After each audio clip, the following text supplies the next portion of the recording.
Welcome, friend, to this peaceful journey through the mists of medieval time, where we'll explore the remarkable life of a man whose name still echoes through history more than 12 centuries after his death.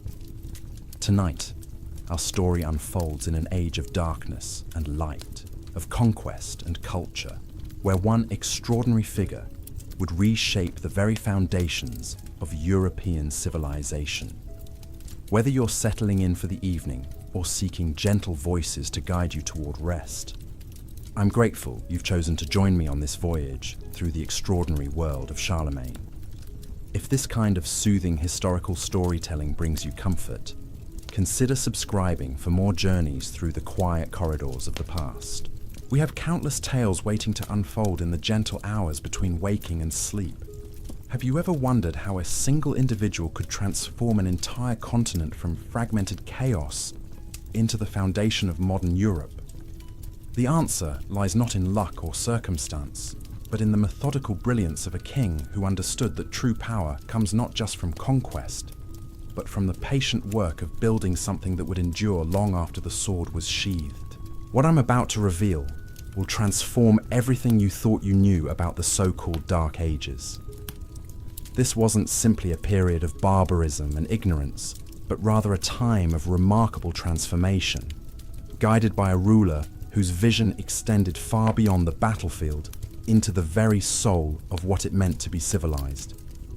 Today, I'm going to take you inside the world that shaped Charlemagne, introduce you to the forces that molded his character, and show you how a young Frankish prince became the architect of European identity itself.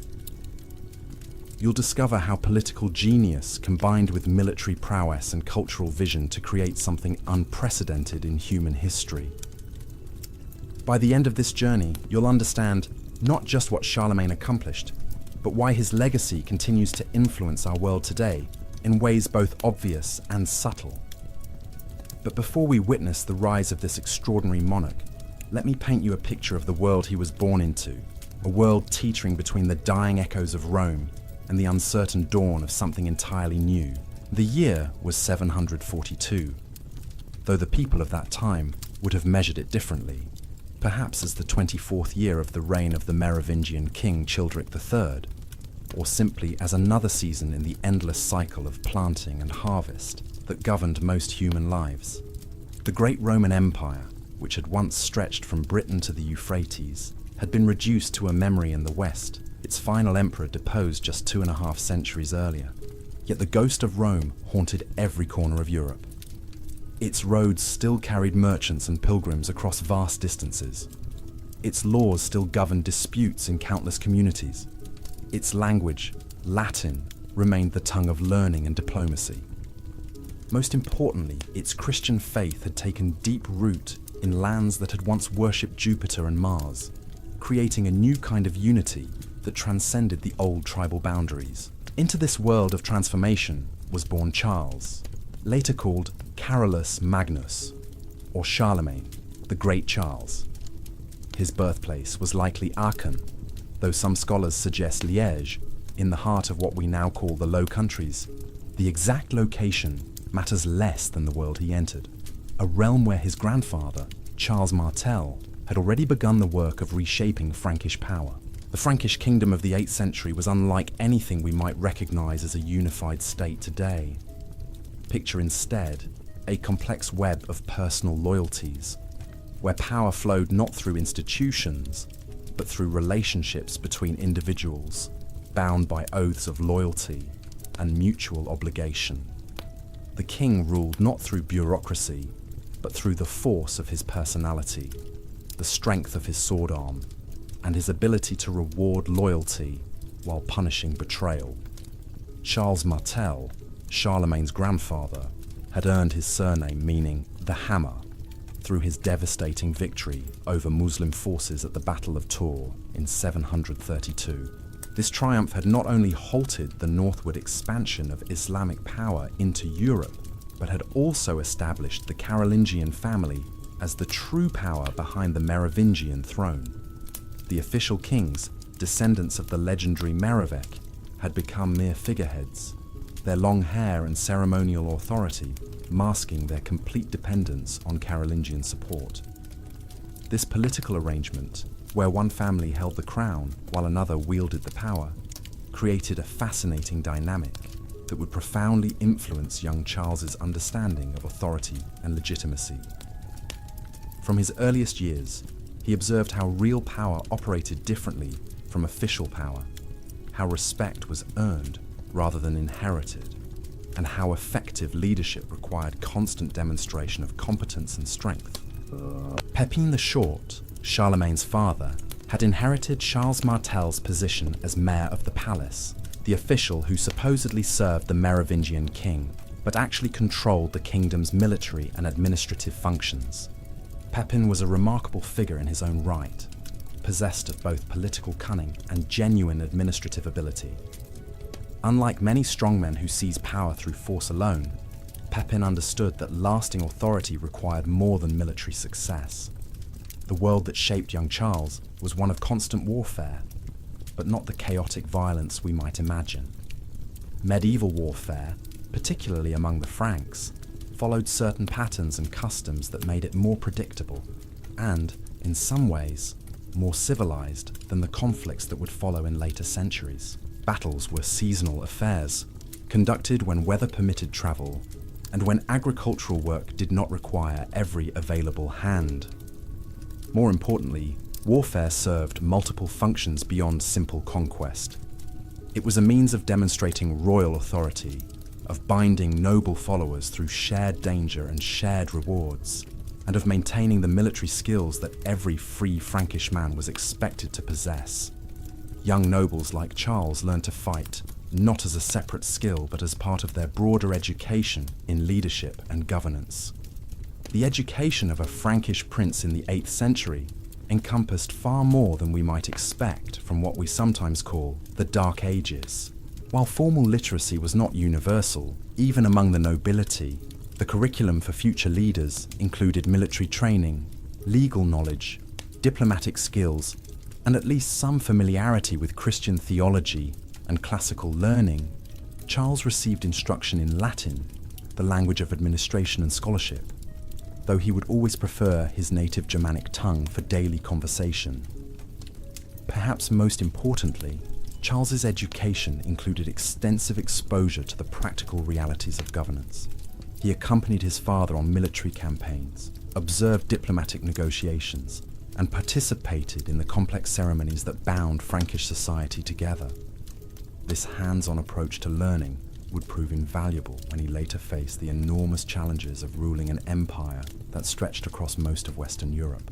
The religious dimension of Charles's upbringing deserves special attention, as it would profoundly influence every aspect of his later reign. The Frankish nobility had embraced Christianity with characteristic thoroughness, but their understanding of the faith combined Christian doctrine with Germanic traditions of honor, loyalty, and martial valor. This synthesis created a distinctive form of medieval Christianity that saw no contradiction between pious devotion and effective violence in service of righteous causes. The monastery of Saint-Denis, just outside Paris, played a crucial role in Charles's early education. This ancient foundation, which claimed to house the remains of the patron saint of France, served as both a spiritual center and a repository of learning that connected the Frankish kingdom to the broader Christian world. The monks of Saint-Denis maintained libraries, operated schools, and provided the administrative expertise that the Carolingian court increasingly required. Through his exposure to monastic learning, Charles encountered ideas and texts that expanded his understanding far beyond the immediate concerns of Frankish politics. He learned about the great Christian emperors of the past, particularly Constantine and Justinian, who had combined temporal and spiritual authority in ways that suggested new possibilities for Christian kingship. He studied the works of church fathers like Augustine and Jerome, whose writings provided frameworks for understanding the relationship between earthly power and divine will. The economic foundations of the Frankish kingdom also shaped Charles's worldview in fundamental ways. Unlike the money-based economy of the old Roman Empire, 8th century France operated primarily through what historians call a gift economy, where relationships were cemented through the exchange of valuable objects rather than through monetary transactions. Kings demonstrated their power by their ability to give generously to their followers, while nobles proved their worth through their willingness to offer service and tribute to their superiors. This system created a dynamic where effective leadership required not just military success, but also the ability to acquire and distribute wealth on a scale that impressed contemporaries. Successful campaigns brought not only territorial expansion, but also the portable wealth needed to maintain the complex web of relationships that held the kingdom together. Charles learned early that generosity and strength were not opposing virtues, but complementary aspects of effective rule. The agricultural basis of Frankish society also influenced Charles's understanding of power and responsibility. The vast majority of his future subjects were peasants, whose primary concern was producing enough food to survive from one harvest to the next. Effective kingship required understanding these basic realities and ensuring that royal policies did not interfere with the agricultural cycles that sustained human life. This practical wisdom would later inform Charles's approach to governance, leading him to develop administrative systems that worked with, rather than against, the fundamental rhythms of medieval life. As Charles matured from childhood into adolescence, the political landscape of his world began to shift in ways that would create unprecedented opportunities for Carolingian expansion. The Lombard kingdom in northern Italy was struggling with internal divisions that weakened its ability to resist Frankish pressure. The Byzantine Empire, heir to the eastern half of the old Roman realm, was distracted by conflicts with Muslim powers and internal religious controversies. Most significantly, the papacy in Rome was beginning to seek new protectors as its traditional reliance on Byzantine support proved increasingly inadequate. These shifting dynamics created a perfect storm of opportunity that would eventually propel the young Charles toward a destiny none could have imagined. The Muslim conquests that had swept across North Africa and into Iberia were creating pressure along the Pyrenees, where Christian and Islamic civilizations met in an uneasy balance of trade, diplomacy, and occasional warfare. This southern frontier would become one of the defining features of Charles's later military career. But in his youth, it represented something more subtle, yet equally important: the reality that Christendom existed within a larger world where other faiths and cultures possessed their own forms of strength and sophistication. The intellectual climate of Charles's formative years was far richer than the term Dark Ages might suggest. While the great urban centers of classical antiquity had indeed declined, new forms of learning were emerging in monasteries, cathedral schools, and royal courts throughout Western Europe. Irish monks, renowned for their scholarship, carried manuscripts and ideas across vast distances, creating networks of intellectual exchange that connected isolated communities to broader currents of thought and discovery. Charles encountered this intellectual ferment through his contact with scholars who served his father's court. These learned men, many of them clerics, brought together Christian theology, classical philosophy, and practical knowledge in ways that would have been impossible during the height of Roman power. They translated Greek texts into Latin, copied and preserved ancient works that might otherwise have been lost, and developed new approaches to education that would eventually transform European culture. The young prince's exposure to these intellectual currents shaped his understanding of leadership in profound ways. He learned that effective rule required not just physical courage and political cunning, but also the ability to attract and retain talented advisors who could provide expertise in areas beyond any single individual's competence. This lesson would prove crucial when he later faced the challenge of governing territories whose customs, languages, and traditions differed dramatically from those of his Frankish heartland. Music and poetry held special significance in Charles's education, reflecting the Germanic tradition that valued skilled performers who could preserve and transmit the stories that bound communities together. The great deeds of past heroes lived on in songs that were performed at feasts and gatherings, creating a shared cultural memory that transcended the boundaries between different tribes and regions. Charles developed a deep appreciation for this oral tradition, understanding how narrative and rhythm could shape collective identity in ways that written law and formal decree could not achieve. The seasonal rhythms of medieval life also influenced Charles's developing worldview. Spring brought the renewal of military campaigns as roads became passable and supplies more readily available. Summer was the time of greatest activity, when armies could move freely and when the business of governance required constant attention. Autumn meant harvest time, when the success or failure of crops determined whether communities would thrive or struggle through the coming winter. Winter imposed its own discipline, forcing even the most powerful nobles to focus on survival and preparation for the challenges of the coming year. These natural cycles created a framework for leadership that emphasized patience, timing, and the careful husbanding of resources. Charles learned to think in terms of long-term consequences rather than immediate gratification, understanding that decisions made in one season would inevitably influence possibilities and constraints in seasons yet to come. This temporal perspective would later enable him to undertake projects that required sustained effort over many years, from military campaigns that unfolded across decades to educational reforms that would bear fruit only in the next generation.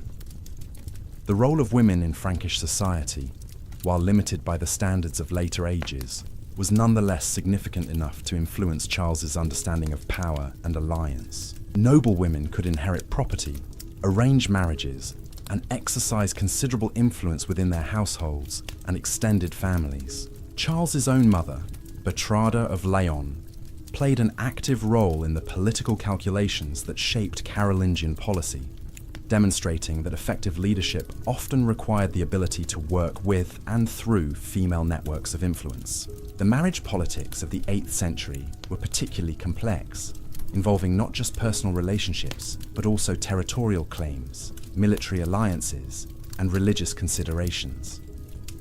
Charles observed how his father navigated these treacherous waters, balancing the need for useful alliances against the requirements of Christian marriage law and the practical limitations of medieval communication and transportation.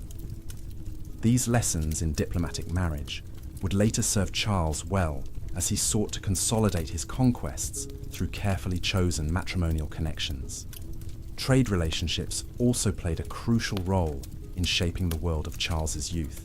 Despite the political fragmentation that followed Rome's collapse, commercial networks continued to operate across vast distances, carrying not just goods, but also ideas, technologies, and cultural practices.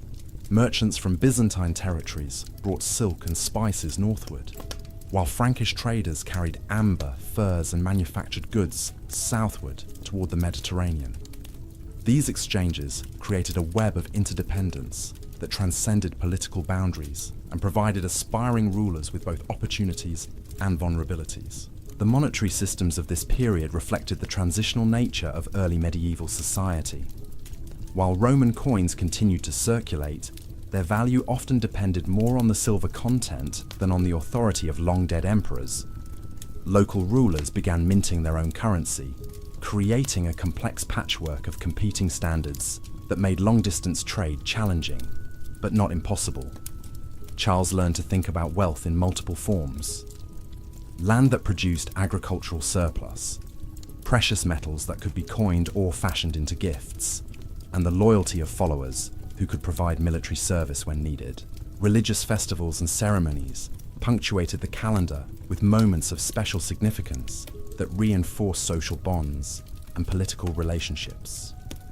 Christmas and Easter were not merely personal observances, but community events that brought together people from different social levels in shared celebration and worship.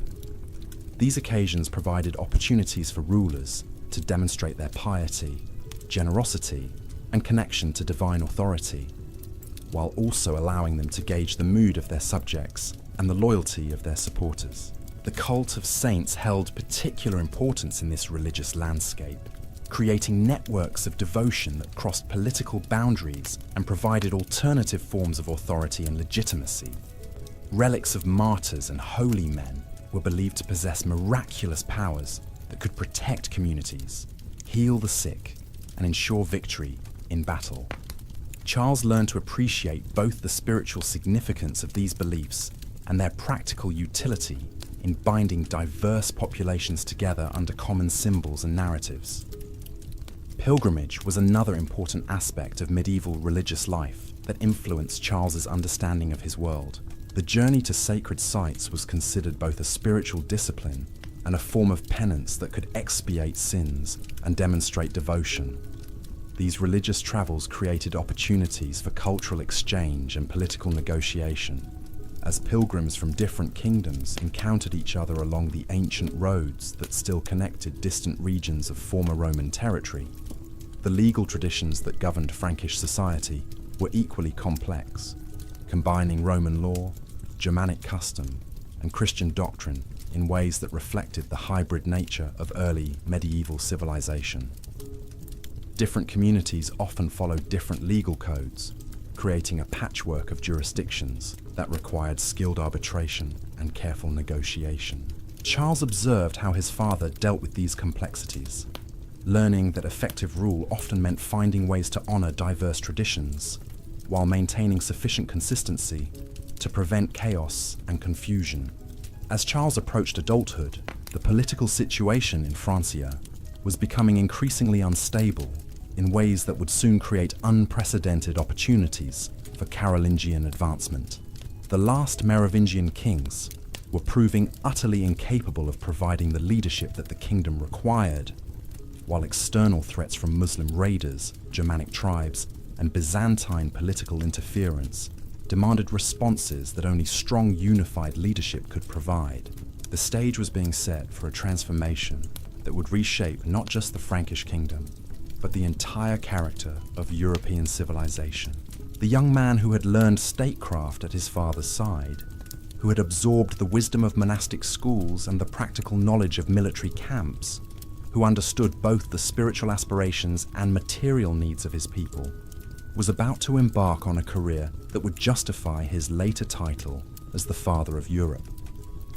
But first, Charles would need to survive the dangerous transition from prince to king, navigate the treacherous politics of succession, and prove that the lessons of his youth could be transformed into the practical wisdom needed to rule an empire that did not yet exist, but was waiting to be born from his vision, determination, and unmatched ability to inspire loyalty among those who chose to follow him into an uncertain but promising future.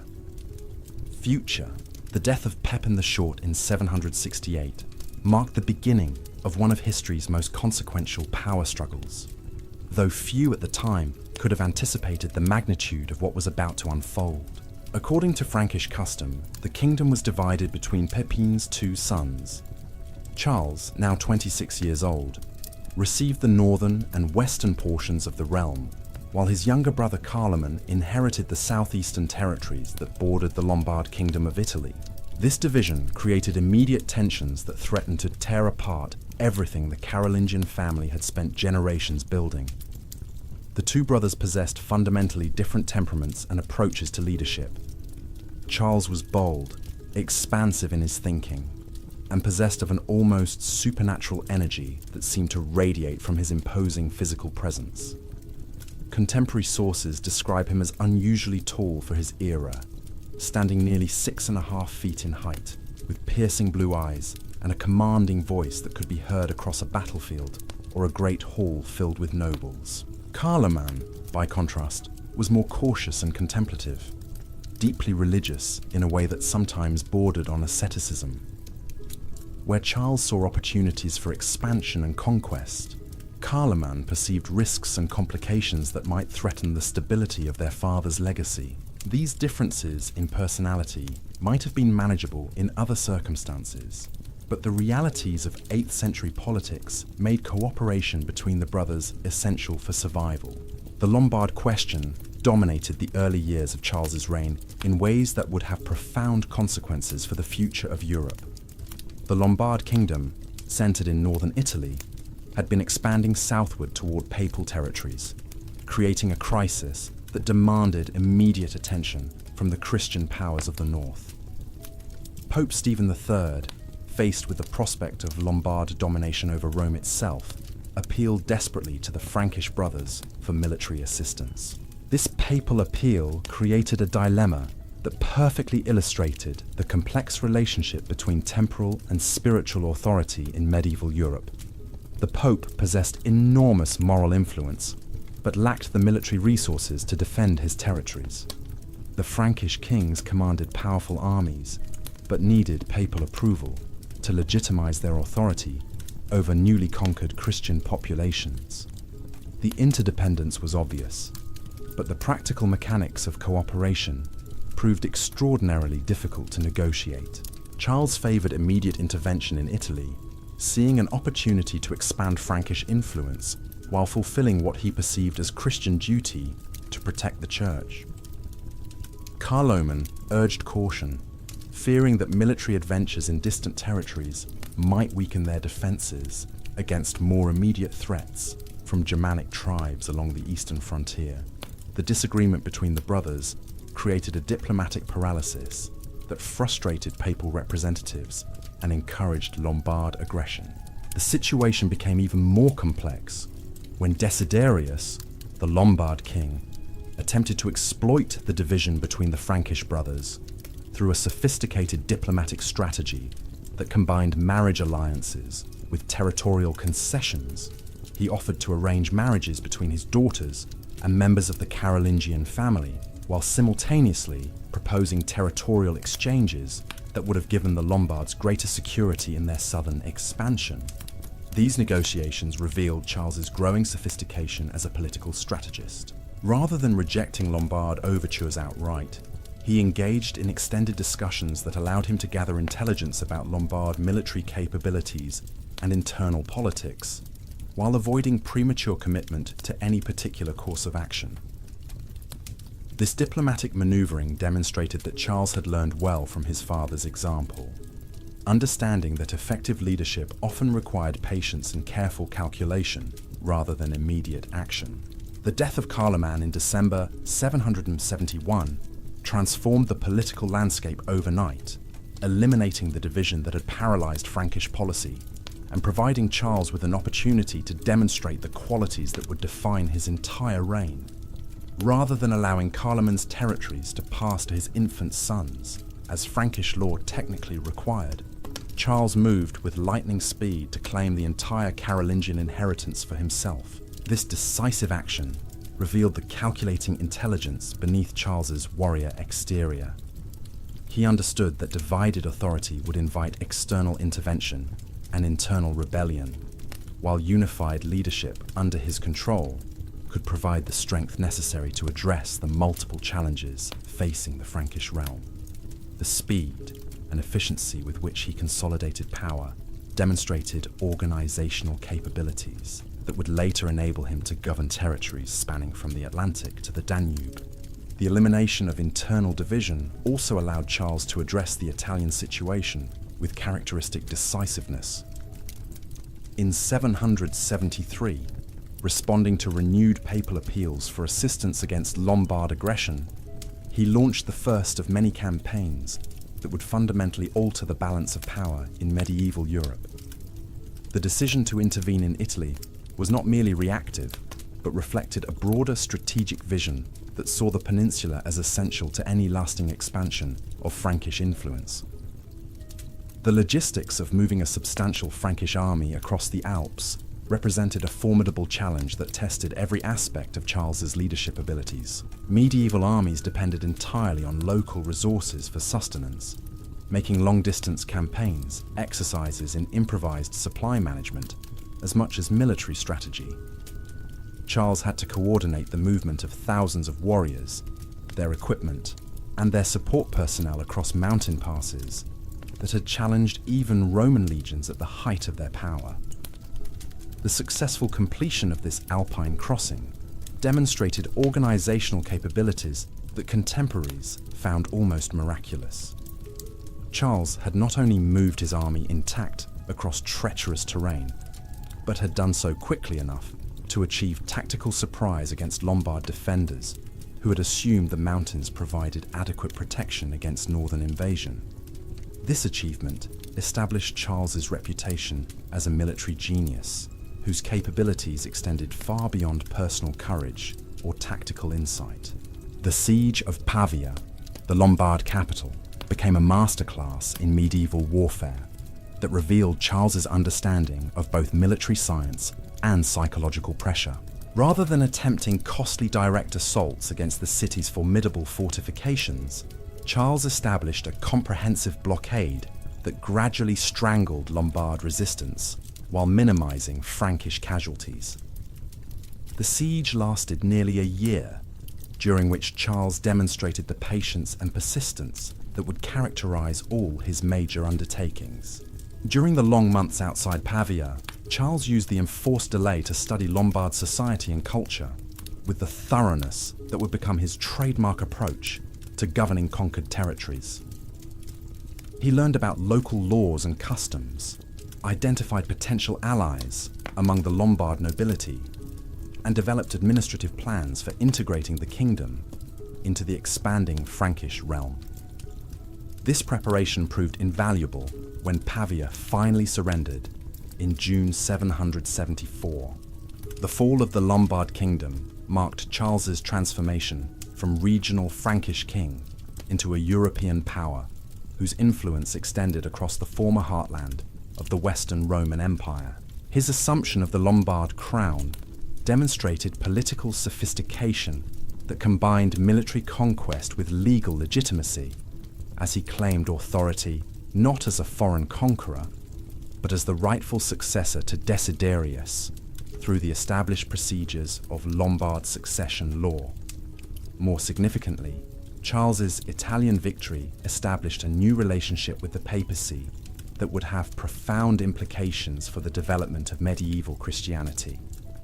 By eliminating the Lombard threat to papal territories, Charles became the Church's primary temporal protector, a role that brought both enormous influence and equally enormous responsibilities. The Pope could now rely on Frankish military power to defend Christian interests, while Charles gained access to the moral authority and administrative expertise that the Church had preserved from the classical world.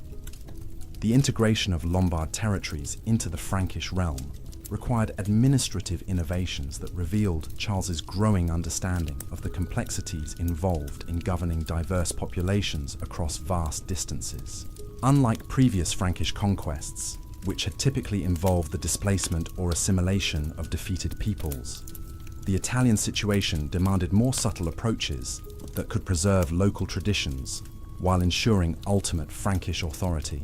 Charles's solution involved the creation of hybrid administrative structures that combined Frankish oversight with Lombard local governance. He appointed Frankish nobles to key military and political positions, while allowing Lombard administrators to continue managing day-to-day affairs according to established customs and procedures. This flexible approach demonstrated remarkable political maturity, showing that Charles understood the difference between conquest and effective rule. The success of these administrative experiments in Italy provided templates that Charles would later adapt for use in other conquered territories throughout his expanding realm. The principle of combining central authority with local autonomy became a hallmark of Carolingian governance, enabling Charles to rule effectively over populations whose languages, customs, and traditions differed dramatically from those of his Frankish heartland. The wealth extracted from the Lombard kingdom also provided Charles with resources necessary to undertake even more ambitious projects. The treasure accumulated by generations of Lombard kings, combined with the ongoing revenues from Italian commerce and agriculture, gave Charles financial capabilities that far exceeded anything available to previous Frankish rulers. This wealth would prove essential for maintaining the expanded military forces necessary to defend his growing territories, while also funding the cultural and educational initiatives that would become equally important aspects of his legacy. Perhaps most importantly, The Italian campaign established Charles's reputation throughout Europe as a ruler whose capabilities transcended traditional limitations of medieval kingship. His successful Alpine crossing, patient siege warfare, and sophisticated post-conquest administration demonstrated that he possessed both the vision to conceive ambitious projects and the practical skills necessary to bring them to successful completion. Word of these achievements spread through the networks of merchants, pilgrims, and diplomats who maintained communication across medieval Europe, creating expectations that would both challenge and inspire Charles in the years ahead. The transformation from Frankish king to European emperor had begun, though Charles himself may not yet have fully grasped the implications of what he had set in motion. The conquest of the Lombard kingdom was not merely another successful military campaign, but the first step in a process that would ultimately recreate something approaching the old Roman Empire under Christian auspices and Germanic leadership.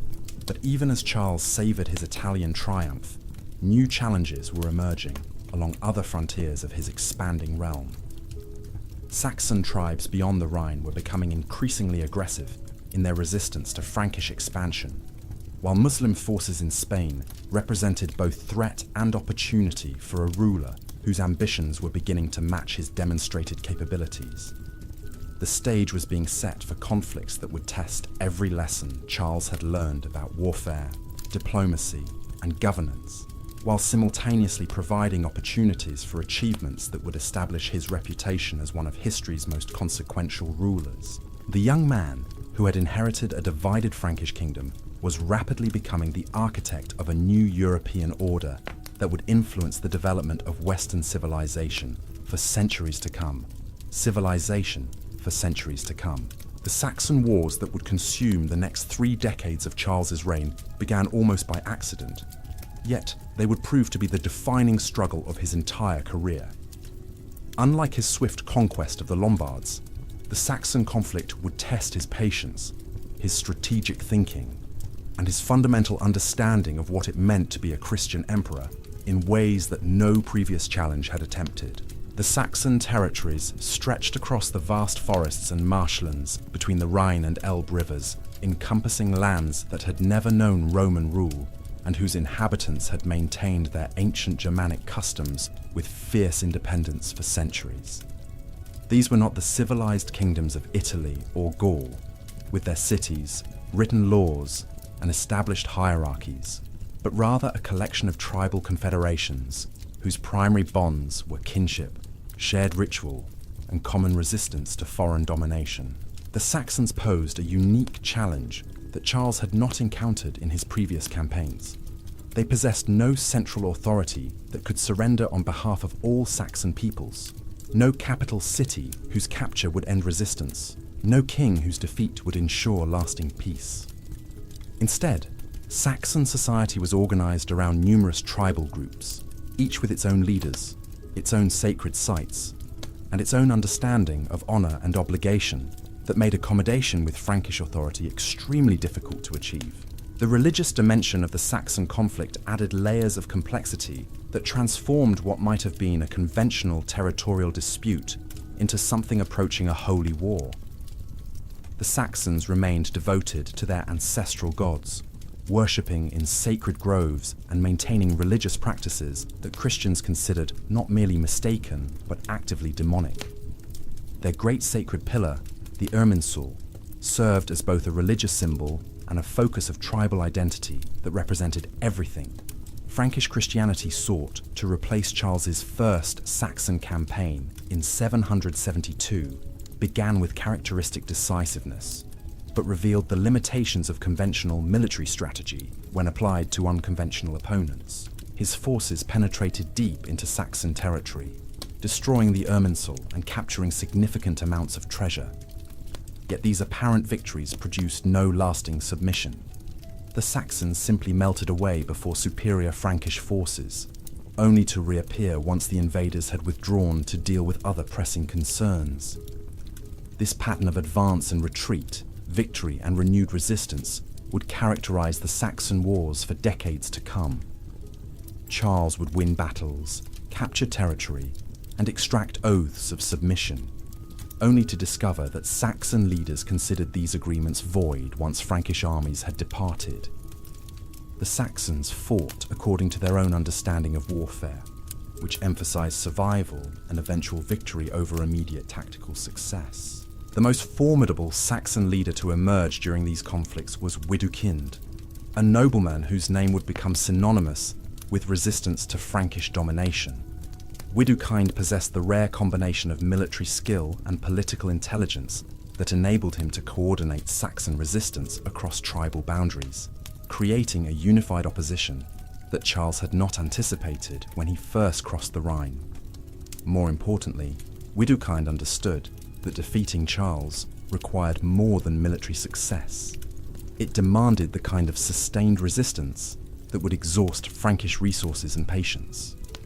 The strategic intelligence that Widukind demonstrated throughout the Saxon wars rivaled anything Charles had encountered in his previous campaigns. Rather than attempting to match Frankish advantages in heavy cavalry and siege warfare, Widukind developed tactics that exploited Saxon familiarity with local terrain, while avoiding the kind of decisive battles that had secured Charles's victories elsewhere. Saxon forces would strike suddenly at Frankish supply lines, disappear into forests that offered perfect concealment, and reappear wherever they were least expected. These guerrilla tactics forced Charles to develop new approaches to warfare that tested his adaptability as a military commander. The lessons learned in Italy, where patient siege warfare had eventually overcome Lombard resistance, proved inadequate for dealing with enemies who refused to defend fixed positions or acknowledge defeat after losing individual battles. Charles had to learn to think like his opponents, anticipating their movements and gradually restricting their options through sustained pressure rather than decisive confrontation. The administrative challenges posed by Saxon resistance were equally complex.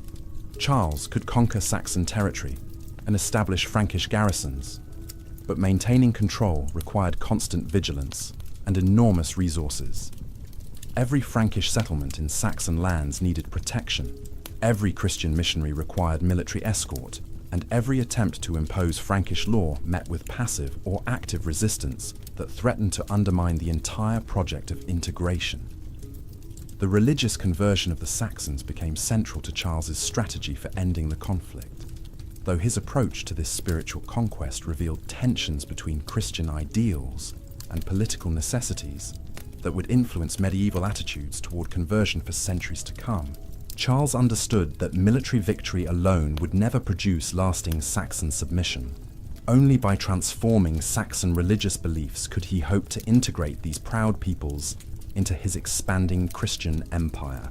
The missionaries who accompanied Charles's armies into Saxon territory faced dangers and difficulties that tested their faith as thoroughly as any martyrdom. They worked among populations that viewed Christianity not merely as a foreign religion, but as a direct assault on the spiritual foundations of Saxon identity. Every church they built, every baptism they performed, every sacred grove they destroyed, represented a victory in a cosmic struggle that both sides understood would determine the future character of Central Europe. The brutal realities of forced conversion created moral dilemmas that Charles addressed with characteristic pragmatism, though his solutions would later be criticized by those who preferred more gentle approaches to Christian evangelization. He established laws that made practicing Saxon religion punishable by death, while offering material rewards for conversion and cooperation with Frankish authorities. This combination of threat and incentive reflected Charles's understanding that changing deeply held religious beliefs required more than theological argument or missionary enthusiasm.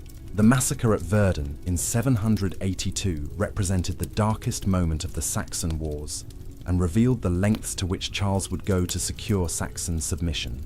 When Saxon forces under Widukind's leadership destroyed a Frankish army and killed several prominent nobles, Charles responded with unprecedented brutality, ordering the execution of thousands of Saxon prisoners in a single day. This atrocity demonstrated that the patient, calculating ruler who had successfully integrated the Lombard kingdom could also employ terror as an instrument of policy when circumstances seemed to demand it. The immediate aftermath of Verdun showed both the effectiveness and the limitations of extreme measures in medieval warfare. Saxon resistance temporarily collapsed as tribal leaders recognized the consequences of continued defiance, yet the massacre also created lasting resentment that would fuel future rebellions and complicate Charles's efforts to win Saxon hearts, as well as their nominal submission. The memory of Verdun would haunt Saxon-Frankish relations for generations, serving as evidence that Charles's empire rested ultimately on force rather than genuine consent. Yet Charles also demonstrated remarkable capacity for learning from his mistakes and adapting his strategies in response to changing circumstances. The years following Verdun saw him develop more sophisticated approaches to Saxon integration that combined military pressure with economic incentives and cultural accommodation. Rather than simply demanding immediate and complete transformation of Saxon society, Charles began working with Saxon leaders who were willing to accept Christian baptism while maintaining many of their traditional roles and privileges. The gradual emergence of a Saxon Christian nobility represented one of Charles's most significant achievements in the art of medieval statecraft. By identifying Saxon leaders who could serve as intermediaries between Frankish authority and Saxon communities, Charles created the foundation for lasting integration that went beyond mere military occupation. These converted Saxon nobles retained enough of their traditional authority to command respect among their people, while accepting enough Christian and Frankish influence to serve effectively as agents of imperial policy. The economic transformation of Saxon territories under Frankish rule also contributed to the gradual pacification of this troubled frontier. Charles introduced new agricultural techniques, established trading centres, and encouraged the development of crafts and commerce that provided Saxon communities with alternatives to their traditional reliance on warfare and raiding. The material benefits of participation in the Frankish economy created incentives for cooperation that complemented the spiritual and political pressures toward integration. The construction of churches and monasteries throughout Saxon lands served multiple purposes in Charles's grand strategy for regional transformation. These religious institutions provided centers for Christian worship and education, but they also served as fortified strongpoints that could anchor Frankish control over surrounding territories. The monks who staffed these foundations became agents of cultural change, who worked to replace Saxon customs with Christian alternatives, while also serving as sources of intelligence about local conditions and potential threats. The educational initiatives that Charles established in Saxon territories revealed his understanding that lasting conversion required more than superficial acceptance of Christian symbols and ceremonies. Schools attached to churches and monasteries provided Saxon children with literacy and Christian doctrine, while also teaching them Latin and the administrative skills necessary for participation in Frankish governmental systems. These educational programs created a generation of Saxon Christians who possessed both the knowledge and the cultural orientation necessary for genuine integration into Charles's expanding empire. The marriage alliances that Charles arranged between Frankish and Saxon noble families represented another dimension of his comprehensive approach to regional integration. These matrimonial connections created bonds of kinship that transcended ethnic and religious boundaries, while also providing Saxon families with access to Frankish wealth and influence. The children of these mixed marriages grew up as Christians who inherited both Saxon and Frankish identities, becoming natural bridges between the two cultures. The legal innovations that Charles developed for governing Saxon territories demonstrated his growing sophistication as a creator of institutions that could function effectively across cultural boundaries. Rather than simply imposing Frankish law on Saxon communities, Charles created hybrid legal systems that preserved Saxon customs in areas like property rights and family relationships, while insisting on Frankish and Christian standards in matters relating to religion and royal authority. These legal compromises required careful negotiation and constant adjustment as Charles learned more about Saxon society and as Saxon leaders became more familiar with Frankish expectations. The process created precedents for governing diverse populations that would influence imperial administration throughout Charles's realm and establish patterns that would persist long after his death.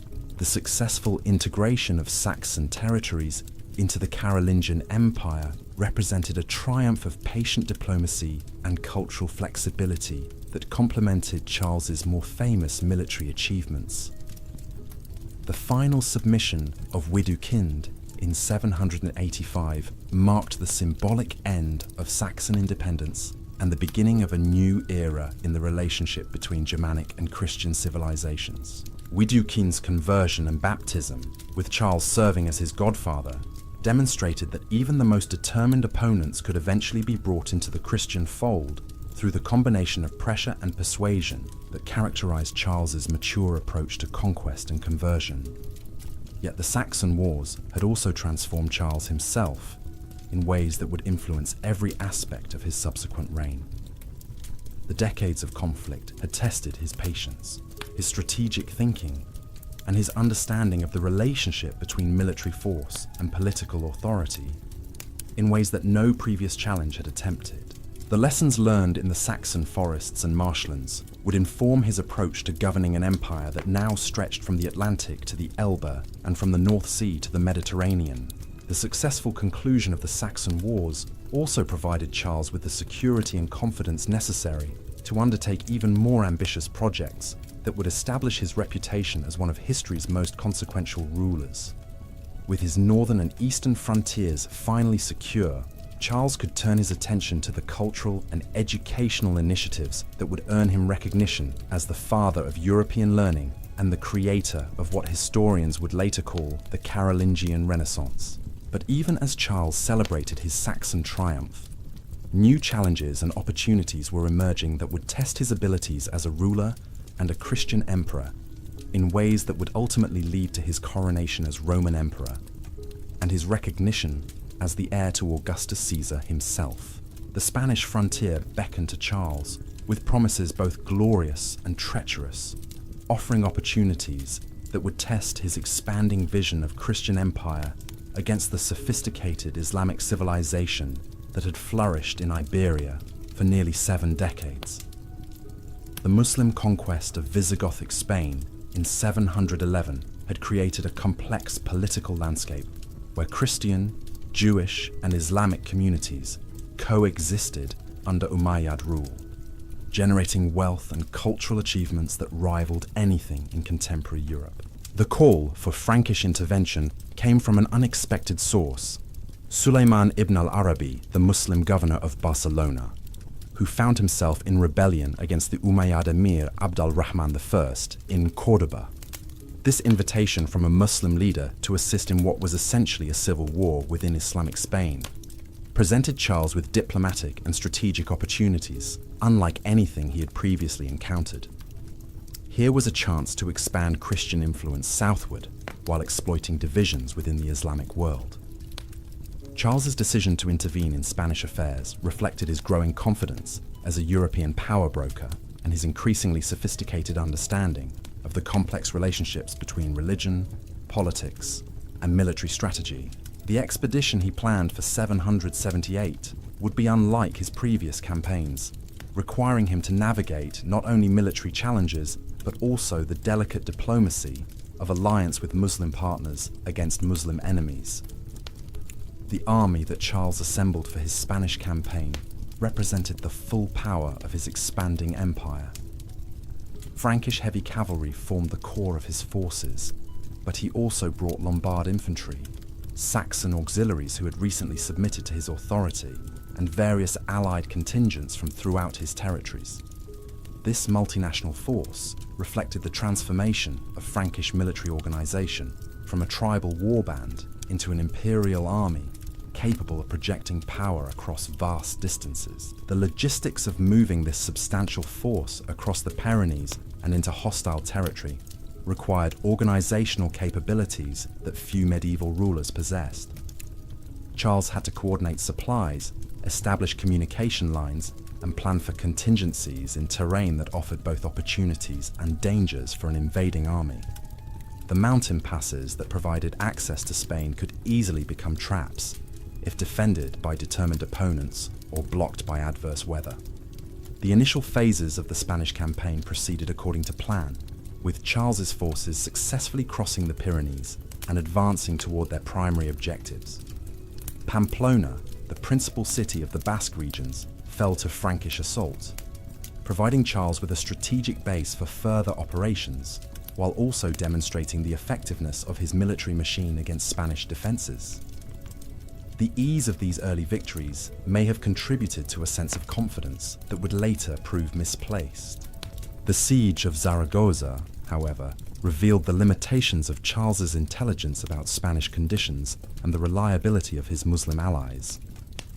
Sulayman ibn al-Arabi had promised that the city would open its gates to Frankish forces, but the actual defenders proved far more determined in their resistance than anyone had anticipated. The siege dragged on for weeks without achieving the quick victory that Charles had expected, consuming supplies and testing the patience of his multinational army. More troubling still were the reports reaching Charles about developments elsewhere in his empire. Saxon unrest was increasing along the Rhine frontier, requiring immediate attention to prevent a general rebellion that could undo years of patient conquest and conversion. The Lombard nobles in Italy were showing signs of restiveness that suggested they might attempt to exploit Charles's absence to reassert their independence. These multiple pressures forced Charles to make difficult strategic decisions about priorities and resource allocation. The decision to abandon the Spanish campaign and return to address more pressing concerns elsewhere demonstrated Charles's maturity as a strategic thinker who understood that successful empire required the ability to recognize when ambitions exceeded capabilities rather than persisting with a siege that showed little prospect of quick success. Charles chose to consolidate his existing conquests while maintaining the flexibility necessary to respond to emerging threats. The withdrawal from Spain, however, would become one of the most traumatic experiences of Charles's entire military career, transforming what should have been a routine strategic redeployment into a disaster that would resonate through European literature for centuries to come. The Basque ambush at Roncevaux Pass on August 15th, 778, represented a complete intelligence failure that caught Charles's forces unprepared for an attack they should have anticipated. The Basques who struck at Charles's rearguard were not motivated by religious or political ideology, but by the practical concerns of mountain peoples who had suffered from Frankish occupation and saw an opportunity to extract revenge while acquiring valuable plunder. Their intimate knowledge of local terrain, combined with their determination to punish the invaders who had destroyed Pamplona, created conditions perfect for the kind of ambush warfare that had proved so effective against Roman legions centuries earlier. The battle itself was brief but devastating, with Basque forces using the narrow confines of the mountain pass to negate Frankish advantages in heavy cavalry while maximizing their own superiority in mobility and local knowledge.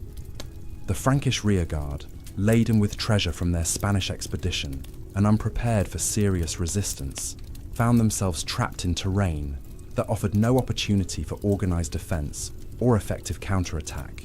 Among the fallen at Roncevaux was Roland, the Breton March Warden, whose death would inspire the greatest epic poem of medieval Europe.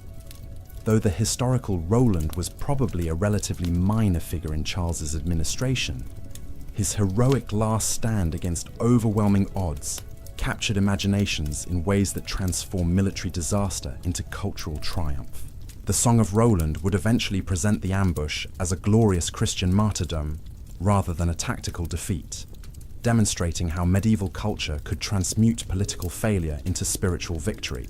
The immediate aftermath of Roncevaux tested Charles's leadership in ways that revealed both his emotional resilience and his political sophistication. The loss of trusted subordinates and valuable treasure was personally devastating, but Charles understood that showing weakness or despair could encourage further challenges to his authority throughout the empire. He absorbed the blow with outward stoicism, while privately learning lessons about intelligence gathering and military planning that would inform all his subsequent campaigns. The strategic implications of the Spanish disaster extended far beyond the immediate military losses, forcing Charles to reconsider his approach to expansion and consolidation throughout his growing empire. The failure demonstrated that even the most powerful medieval ruler faced limitations that required careful respect, and that success in one theatre of operations did not guarantee similar results in different circumstances with different opponents. Yet Charles's response to the Roncesvalles disaster also revealed the qualities that would ultimately establish his reputation as one of history's greatest rulers. Rather than allowing the defeat to paralyze his decision-making or discourage future ambitious undertakings, he absorbed the lessons of failure while maintaining the confident leadership that his empire required. The setback became an education rather than a catastrophe, strengthening his understanding of the complexities involved in governing diverse populations across vast territories. The years following the Spanish expedition saw Charles applying these hard-won insights to other frontier challenges that tested his evolving understanding of imperial strategy and Christian mission. The Avar threat in the east represented a different kind of challenge from anything he had previously encountered, involving opponents whose nomadic lifestyle and military capabilities demanded innovative approaches to warfare and diplomacy. The Avars had established a formidable confederation centered in the Pannonian Plain, from which they had launched devastating raids throughout Central Europe for more than 2 centuries. Their military effectiveness rested on superior cavalry tactics and their ability to coordinate operations across vast distances, making them perhaps the most dangerous opponents Charles would face during his entire reign. Unlike the Saxons, who fought to preserve their independence, or the Lombards, who defended established kingdoms, the Avars represented a nomadic challenge that threatened the very foundations of settled Christian civilization. The wealth accumulated by generations of Avar raiding had created what contemporary sources called the Ring, a vast fortified complex that served as both treasury and strategic center for Avar operations.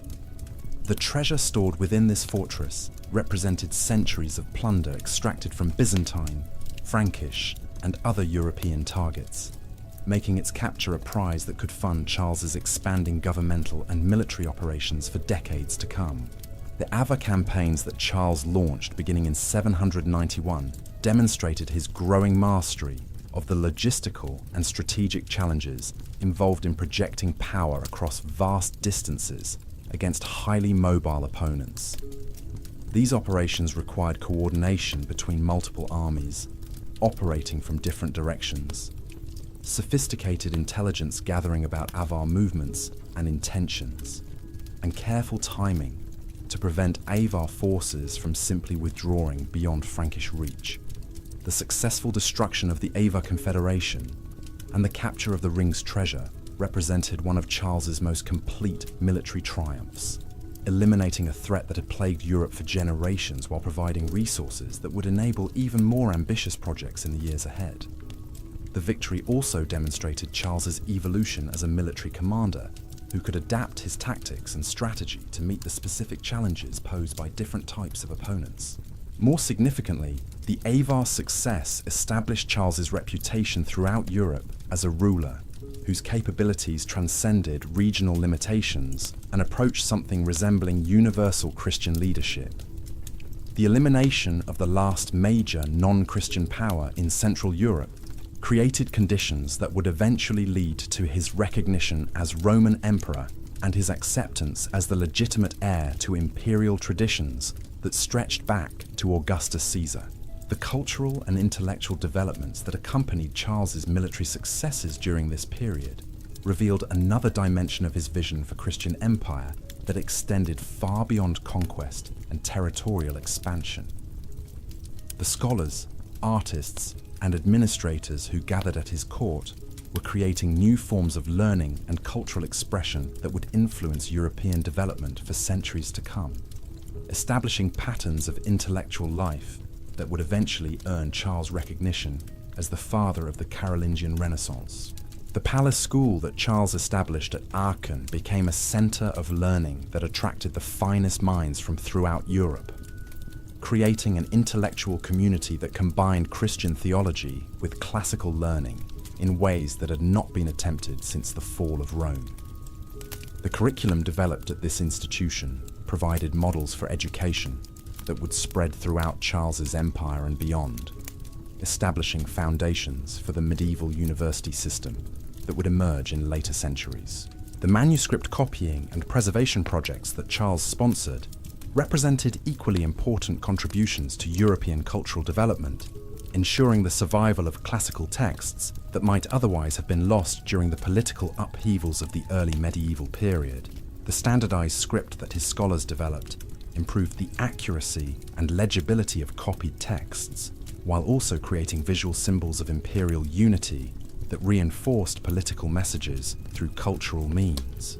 The architectural projects that Charles undertook during this period reflected his growing understanding of the relationship between physical spaces and political authority, creating monuments that would serve both practical governmental functions and symbolic representations of imperial power.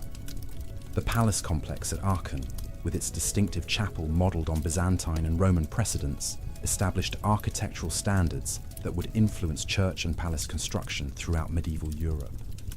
Yet even as Charles celebrated these cultural achievements and military triumphs, events were unfolding in distant Rome that would soon transform his understanding of his own role in Christian history and European development. The papacy was facing challenges that would require intervention from the most powerful Christian ruler in Europe, creating opportunities for Charles to assume responsibilities and privileges that would ultimately lead to his coronation as Roman Emperor on Christmas Day in the year 800. The stage was being set for the most significant moment in Charles's remarkable career, when the Frankish king who had begun his reign ruling a divided inheritance would receive recognition as the legitimate successor to the Caesars and the protector of Christian civilization throughout the known world. The papal crisis that would transform Charlemagne into Roman emperor began with events so seemingly mundane that few observers could have predicted their world-changing consequences. Pope Leo III had ascended to the papal throne in December 795, following the death of Adrian I, who had been Charles's trusted ally and correspondent for over 2 decades. Adrian's passing marked the end of an era in papal-Frankish relations, creating uncertainties that ambitious Roman nobles were eager to exploit. Leo faced immediate challenges to his authority that reflected the complex political dynamics of 8th century Rome. The city that had once commanded a Mediterranean empire had become a relatively small ecclesiastical state surrounded by hostile powers and torn by internal factions, whose loyalties shifted with bewildering frequency. The papal court was dominated by noble families who viewed church offices as hereditary privileges rather than spiritual responsibilities, creating conditions ripe for conspiracy and violence.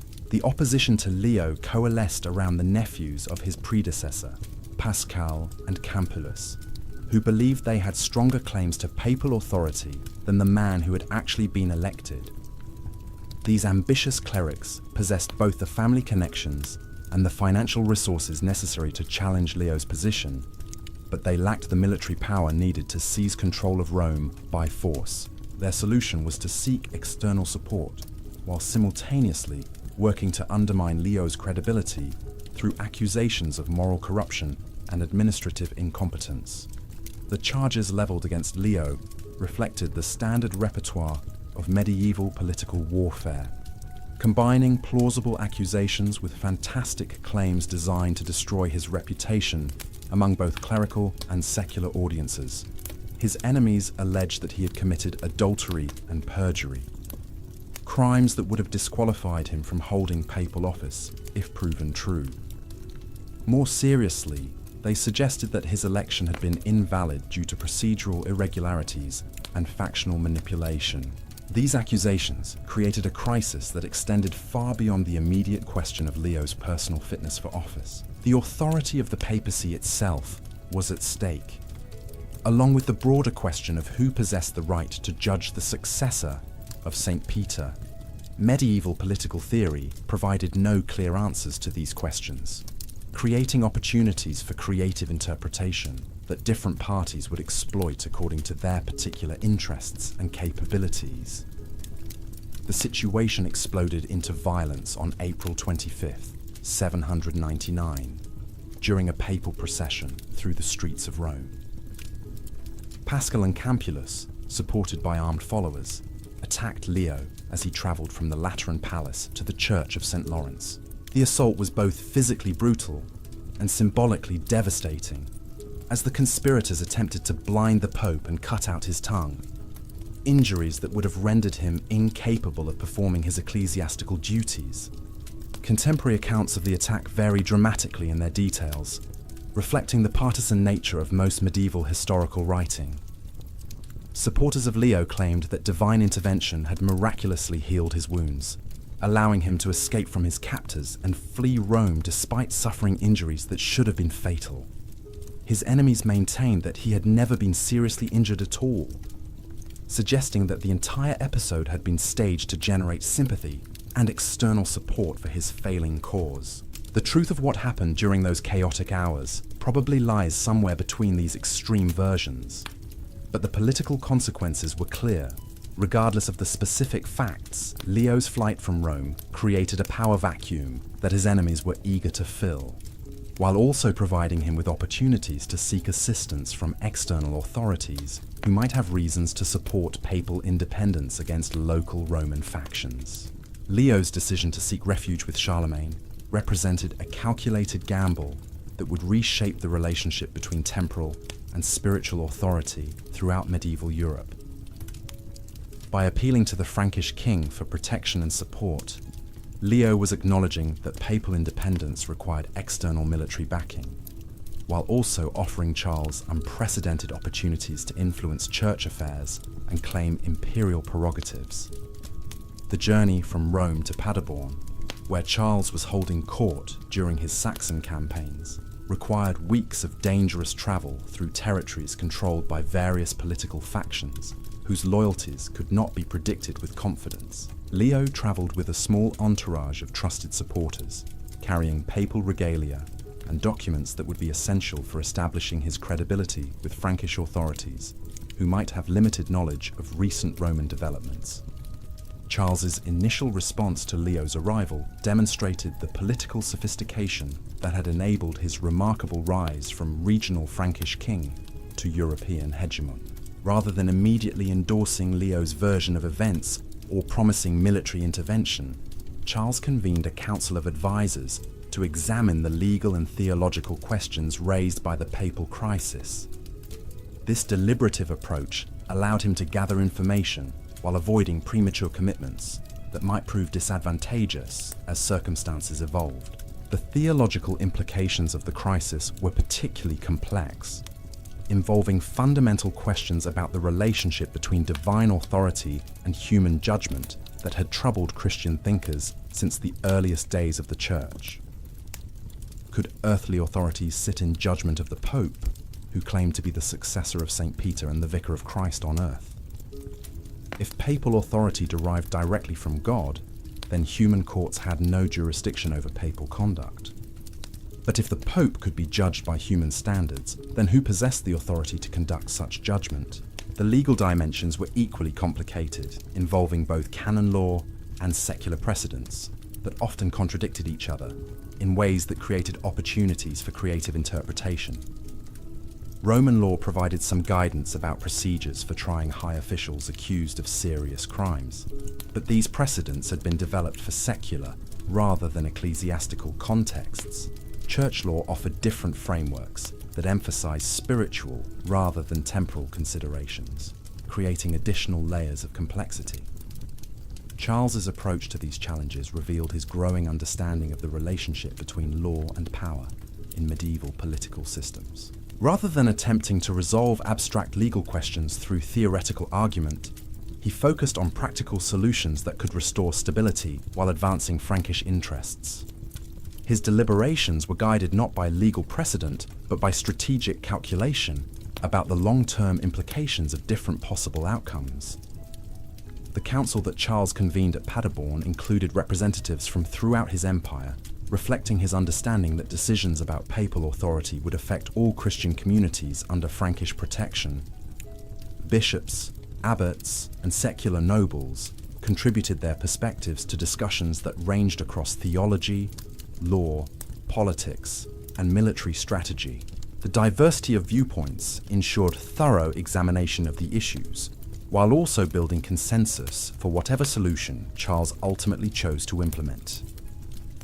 The scholarly dimension of these deliberations reflected the intellectual renaissance that was transforming Frankish court culture under Charles's patronage Alcuin of York, the Anglo-Saxon scholar who had become Charles's principal educational advisor, provided theological expertise that helped frame the discussions in terms of Christian doctrine and historical precedent.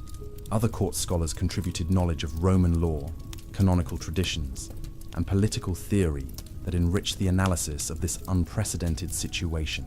The military considerations were never far from anyone's mind during these discussions, as all participants understood that any solution to the papal crisis would ultimately require enforcement through armed intervention in Rome. Charles possessed the military capability necessary for such an operation, but the costs and risks of intervening in Italian politics had to be weighed carefully against the potential benefits a successful intervention could establish Charles as the protector of Christian orthodoxy throughout Europe, but failure could damage his reputation and encourage challenges to his authority elsewhere. The decision to restore Leo to papal authority represented Charles's conclusion that the benefits of intervention outweighed the risks, but the specific terms of that restoration reflected careful attention to Frankish interests as well as papal prerogatives. Charles agreed to provide military escort for Leo's return to Rome, but he also insisted on conducting his own investigation of the charges against the Pope. This compromise acknowledged papal dignity while asserting Frankish authority over the process of resolving the crisis. The preparations for Leo's restoration required months of careful planning that demonstrated Charles's mastery of the logistical challenges involved in projecting power across vast distances. The army that would escort Leo back to Rome needed to be large enough to overawe potential opposition, while not being so massive as to appear threatening to papal independence. The diplomatic groundwork required coordination with various Italian political factions whose support or neutrality would be essential for success. The symbolic dimensions of Leo's restoration were as important as the military and political aspects, requiring careful attention to ceremonial details that would communicate appropriate messages to different audiences throughout Europe. The Pope's return to Rome needed to appear as a triumph of legitimate authority over factional rebellion, while also demonstrating Charles's role as the protector of Christian orthodoxy and ecclesiastical independence. The journey from Paderborn to Rome became a carefully orchestrated progress that showcased both papal dignity and Frankish power to audiences throughout Italy. At each stop along the route, local authorities were expected to provide appropriate honors for the papal entourage, while also acknowledging Frankish authority over the proceedings. These ceremonies served multiple purposes, building support for Leo's restoration, while also demonstrating Charles's growing influence over Italian affairs. The arrival in Rome in November 800 marked the beginning of a series of events that would transform the political landscape of medieval Europe in ways that none of the participants could have fully anticipated. Charles entered the city not merely as a foreign king providing military assistance to a beleaguered pope, but as a Christian emperor whose authority transcended regional boundaries and approached something resembling universal jurisdiction over Christian civilization. The formal investigation of charges against Leo provided Charles with opportunities to demonstrate his commitment to justice and legal procedure, while also establishing precedents for Frankish involvement in papal affairs that would influence church-state relations for centuries to come. The proceedings were conducted according to a careful combination of canonical and secular procedures that acknowledge both papal prerogatives and imperial authority over the process of reaching final judgment. The dramatic conclusion of the investigation came on December 23, 800, when Leo swore a solemn oath denying the charges against him before an assembly that included Charles, his nobles, Roman clergy, and representatives of the Roman people. This oath-taking ceremony represented more than simple legal procedure. It established a new relationship between papal and imperial authority that would have profound implications for the development of medieval political theory. The events of Christmas Day 800 followed logically from everything that had preceded them, yet they also represented a moment of transformation that would resonate through European history for centuries to come. As Charles knelt in prayer during Christmas Mass at St. Peter's Basilica, Pope Leo placed a golden crown upon his head, while the assembled congregation acclaimed him as Emperor of the Romans. This coronation created the Holy Roman Empire and established Charles as the legitimate successor to Augustus Caesar and Constantine the Great. The significance of this moment extended far beyond the immediate political circumstances that had brought it about. Charles had become not merely a successful barbarian king who had conquered vast territories, but the divinely sanctioned ruler of a restored Christian empire that combined Roman traditions with Germanic energy and Christian purpose. The coronation represented the culmination of everything he had worked to achieve during his remarkable rise from Frankish prince to European hegemon. Yet even as Charles accepted imperial dignity and the unprecedented responsibilities that accompanied it, new challenges were already emerging that would test his abilities as emperor in ways that differed fundamentally from anything he had experienced as king. The empire he now ruled stretched from the Atlantic to the Elbe and from the North Sea to central Italy, encompassing populations whose languages, customs, and traditions reflected the full diversity of European civilization. The administrative challenges of governing such vast territories required innovations that would establish precedents for medieval imperial government, while also preserving the personal relationships and local autonomy that made effective rule possible. In an age of limited communication and transportation, Charles would need to create institutions that could function effectively across cultural boundaries, while maintaining the unity of purpose that had enabled his remarkable achievements. The cultural implications of the imperial coronation were equally significant, as Charles now possessed both the authority and the responsibility to serve as patron of Christian learning and artistic achievement throughout Europe. The scholars, artists, and craftsmen who had already begun gathering at his court would now have access to resources and opportunities that could enable achievements rivaling those of classical antiquity. The military dimensions of imperial authority would also require careful attention, as Charles now bore responsibility for defending Christian civilization against threats from multiple directions simultaneously.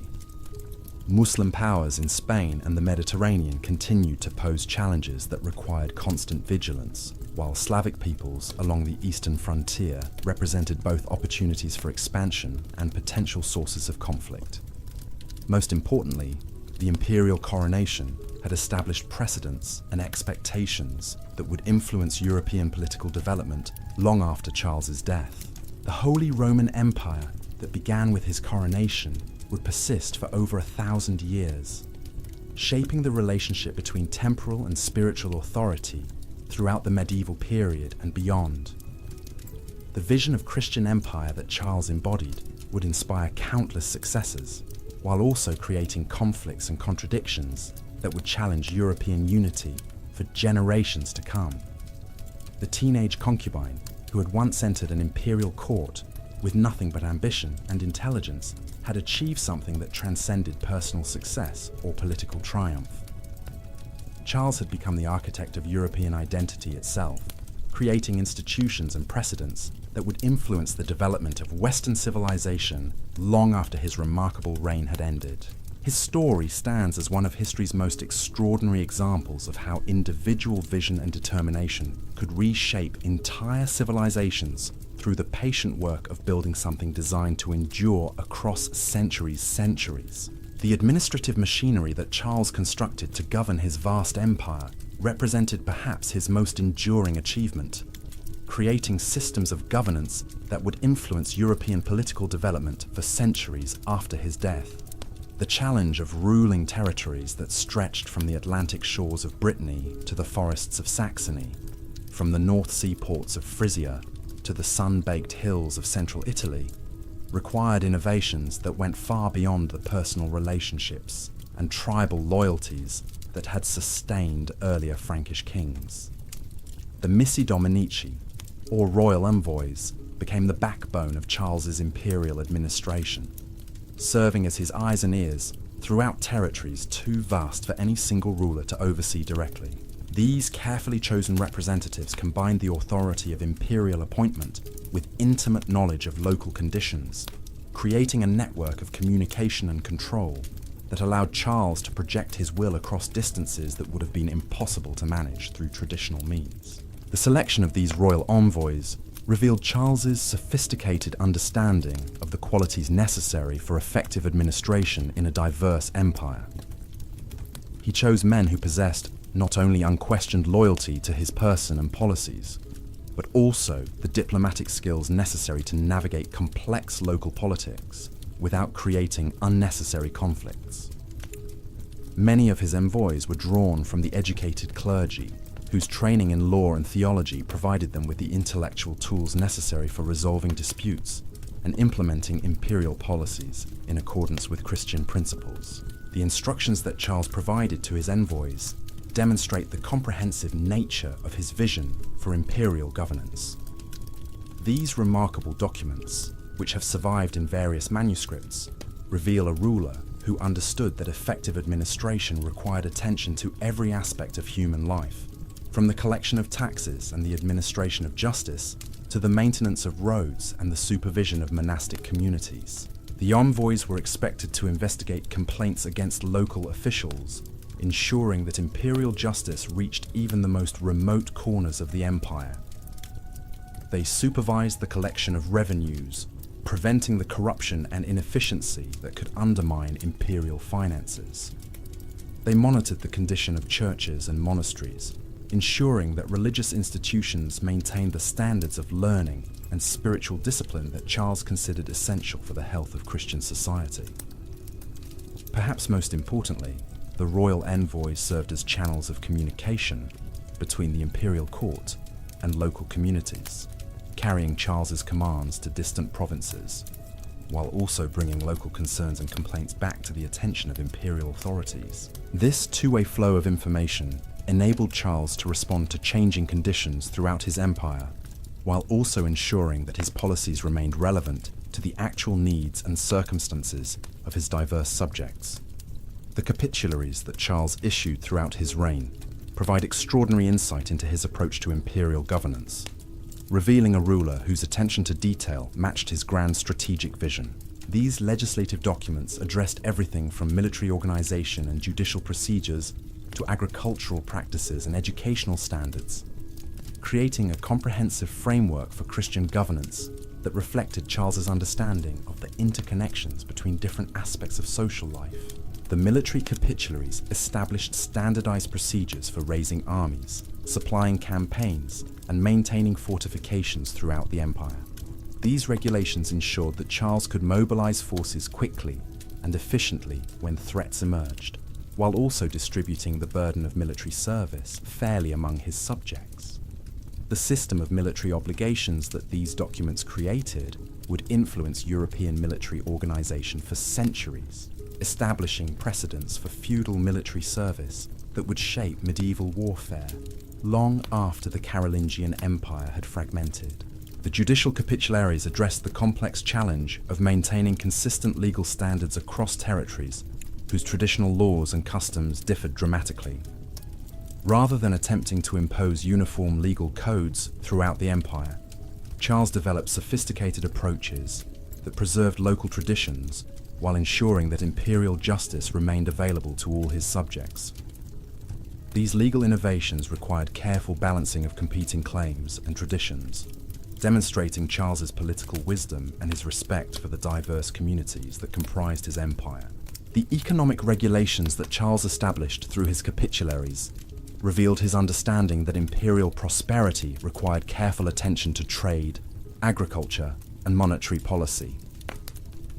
He standardized weights and measures throughout the empire, facilitating commerce, while also ensuring that tax collection proceeded according to consistent standards. His monetary reforms created stable currency systems that supported long-distance trade, while also providing imperial authorities with reliable means of accounting and financial control. The educational initiatives that Charles mandated through his capitularies represented perhaps his most far-sighted contribution to European development, establishing systems of learning that would preserve and transmit classical knowledge while also training future generations of administrators, clergy, and scholars. The Palace School at Aachen served as the model for educational institutions throughout the empire, creating networks of learning that connected remote monasteries and cathedral schools to the broader currents of intellectual development. The scholars who gathered at Charles's court came from throughout Europe, reflecting his understanding that effective governance required the best minds available regardless of their origins or backgrounds. Alcuin of York brought Anglo-Saxon traditions of scholarship that had preserved classical learning through the darkest periods of the early medieval era. Peter of Pisa contributed expertise in grammar and rhetoric that helped establish educational standards throughout the empire. Paul the Deacon provided historical knowledge and literary skills that enriched court culture, while also serving practical administrative functions. The intellectual achievements of the Carolingian Renaissance that emerged from these educational initiatives represented more than mere scholarly accomplishment. They created cultural foundations that would support European civilization through centuries of subsequent political upheaval. The standardized script that Carolingian scribes developed improved the accuracy and legibility of manuscript copying, ensuring that classical and Christian texts would survive for future generations. The educational curriculum that Charles's scholars established provided models that would influence European learning until the rise of universities in the later medieval period. The architectural projects that Charles sponsored throughout his empire served multiple purposes that reflected his comprehensive understanding of the relationship between physical spaces and political authority. The palace complex at Aachen, with its distinctive chapel modelled on the church of San Vitale in Ravenna, established architectural standards that would influence church and palace construction throughout medieval Europe. The building's combination of Roman, Byzantine, and Germanic elements created a distinctive Carolingian style that visually represented the cultural synthesis that Charles was attempting to achieve throughout his territories. The chapel at Aachen deserves special attention as perhaps the most perfect expression of Charles's vision for Christian empire. The building's octagonal design recalled both the Church of San Vitale and earlier Christian martyria, connecting Charles's reign to the great traditions of Christian architecture, while also asserting his status as heir to both Roman and Byzantine imperial traditions. The sophisticated engineering required for the chapel's construction demonstrated the high level of technical skill available to Carolingian craftsmen, while the building's rich decoration proclaimed the wealth and cultural aspirations of Charles's court. The throne that Charles used during ceremonies in the Aachen chapel embodied the complex symbolism that surrounded imperial authority in the early medieval period. Constructed of stone slabs that tradition associated with biblical and classical precedents, the throne connected Charles's rule to both Christian and Roman imperial traditions, while also asserting his unique status as the divinely appointed ruler of a restored Christian empire. The throne's simple yet imposing design reflected Charles's understanding that effective symbols of authority must communicate power without appearing ostentatious or inappropriate for Christian rulers. The religious policies that Charles implemented throughout his empire revealed his sophisticated understanding of the relationship between spiritual and temporal authority in Christian society. His support for missionary activities among the Slavic peoples of Eastern Europe extended Christian influence into territories that had never known Roman rule, creating new opportunities for cultural exchange, while also establishing strategic buffers against potential threats from nomadic peoples further east. These missionary efforts required careful coordination between military, diplomatic, and ecclesiastical authorities, demonstrating Charles's ability to integrate different aspects of imperial policy in pursuit of comprehensive strategic objectives. The monastic reforms that Charles sponsored throughout his empire addressed fundamental questions about the relationship between religious vocation and social responsibility that would influence medieval Christianity for centuries to come.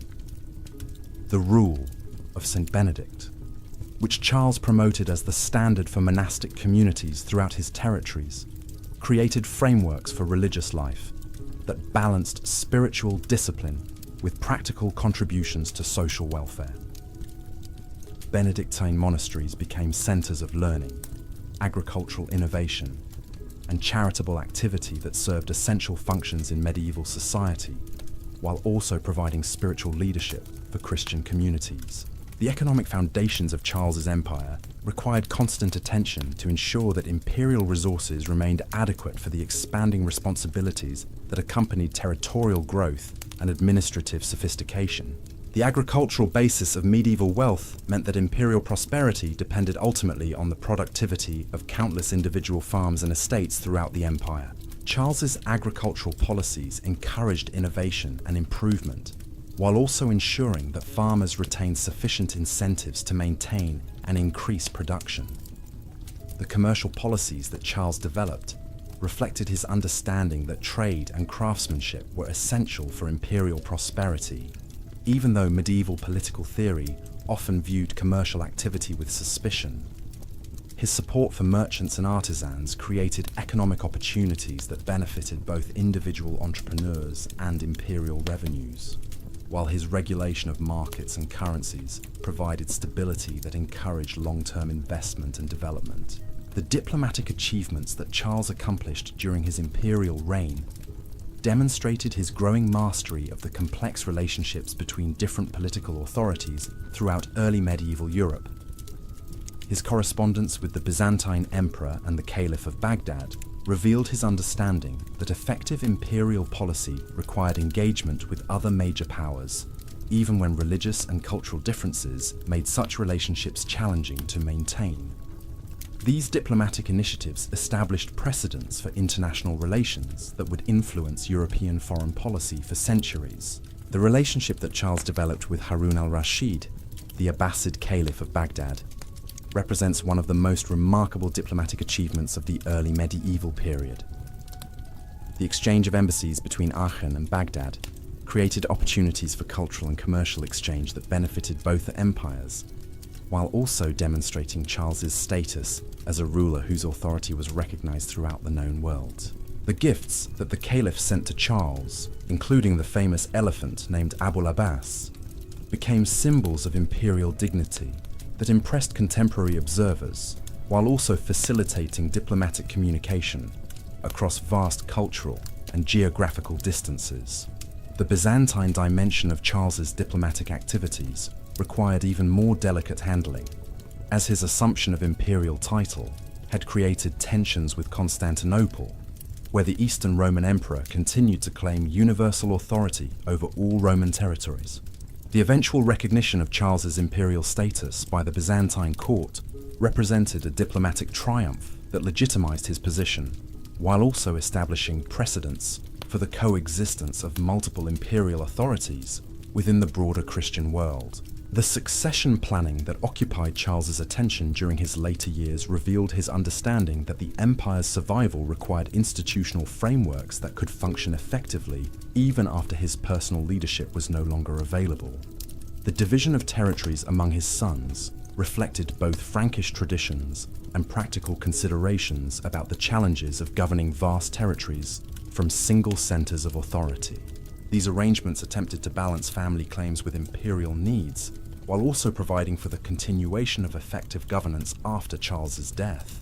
The educational legacy that Charles bequeathed to future generations represented perhaps his most enduring contribution to European development, creating intellectual foundations that would support cultural achievement long after his political empire had fragmented. The manuscripts that Carolingian scribes copied and preserved ensured the survival of classical and Christian texts that might otherwise have been lost during subsequent periods of political upheaval. The educational institutions that Charles established provided models for learning that would influence European culture until the rise of universities in the later medieval period.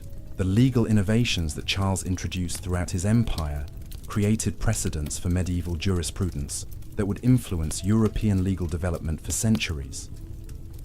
His approach to governing diverse populations through flexible legal frameworks that preserved local traditions, while ensuring imperial justice established patterns of legal pluralism that would characterize medieval European society. These legal achievements demonstrated that effective governance in diverse societies required sophisticated understanding of the relationship between universal principles and local customs. The military legacy of Charles's reign extended far beyond his specific battlefield victories to encompass fundamental changes in European military organization and strategic thinking. The heavy cavalry tactics that he perfected became the dominant form of medieval warfare, while his approaches to siege warfare and campaign logistics provided models that would influence military practice throughout the medieval period. More importantly, his integration of military service with land tenure created frameworks for feudal military organization that would shape European society for centuries. The cultural synthesis that Charles achieved throughout his empire represented one of history's most successful attempts to combine diverse traditions into a coherent civilization that could function effectively across vast territories and cultural boundaries. The Carolingian Renaissance that flourished under his patronage created new forms of learning and artistic expression that drew upon classical, Christian, and Germanic traditions, while also pointing toward future developments in European culture. As Charles entered the final decade of his remarkable reign, he could survey achievements that surpassed anything accomplished by European rulers since the fall of Rome. The empire he had created stretched across most of Western and Central Europe, encompassing populations whose diversity reflected the full spectrum of European civilization. The institutions he had established provided frameworks for governance that would influence European political development for centuries, while his cultural achievements had created intellectual foundations that would support European learning through subsequent periods of political fragmentation and social upheaval. Yet Charles also understood that his personal achievements, however remarkable, would mean little unless they could be preserved and transmitted to future generations through institutions capable of functioning effectively without his direct supervision. The challenge of ensuring continuity while adapting to changing circumstances would test every lesson he had learned during his extraordinary rise from Frankish prince to European emperor, requiring wisdom that transcended military genius or administrative competence to encompass fundamental understanding of what made civilizations endure across the centuries. The twilight years of Charles's reign brought both profound satisfaction and gnawing concerns about the fragility of everything he had built. By 810, the emperor, who had once seemed possessed of inexhaustible energy, was beginning to show the weight of his 70 years and the accumulated toll of decades spent in campaign and council. His towering frame, which had once dominated every room he entered, now moved with the careful deliberation of age, though his mind remained as sharp and penetrating as ever. The succession crisis that had haunted Charles's thoughts for years became increasingly urgent as his sons began dying in the natural course of events, leaving only Louis, called the Pious, as the surviving heir to an empire that had never been governed by a single ruler after its founder's death. Charles had originally planned to divide his territories among multiple heirs according to Frankish custom, but fate had intervened to create a situation that would test whether his imperial creation could survive intact under unified leadership or would fragment into competing kingdoms. Louis represented both hope and concern for the empire's future. Unlike his father, who had learned statecraft through decades of warfare and political maneuvering, Louis had been raised in the expectation of eventual rule, receiving the finest education available while being carefully shielded from some of the harsher realities that had forged Charles's character. His deep piety and genuine commitment to Christian principles promised continuation of the religious policies that had given the empire its spiritual foundation. But his temperament was more suited to contemplation than to the decisive action that imperial leadership often required. The administrative challenges facing the empire had grown more complex during Charles's later years, as the initial enthusiasm for Carolingian reforms gave way to the practical difficulties of maintaining imperial standards across vast territories with limited resources and primitive communication systems. The royal envoys, who had once served as effective instruments of imperial control, were finding it increasingly difficult to enforce consistent policies in regions where local traditions and immediate practical concerns often conflicted with directives from distant archon. The economic foundations of the empire were also showing signs of strain as the costs of maintaining imperial administration, supporting military forces, and funding cultural projects began to exceed the revenues that could be extracted from agricultural production and limited commercial activity. The treasure captured from the Avar campaigns had provided temporary relief, but Charles understood that lasting imperial prosperity required sustainable economic development, rather than dependence on plunder from successful wars. The Viking raids that began appearing along the northern coasts of the empire during Charles's final years represented a new type of challenge that his military systems had not been designed to address. These seaborne raiders struck with devastating speed at targets that had never before required serious fortification, disappearing back to their ships before imperial forces could respond effectively. The attacks demonstrated that even the most successful medieval empire remained vulnerable to new forms of warfare that exploited technological and tactical innovations. The diplomatic situation surrounding the empire was also evolving in ways that created both opportunities and dangers for Charles's successors.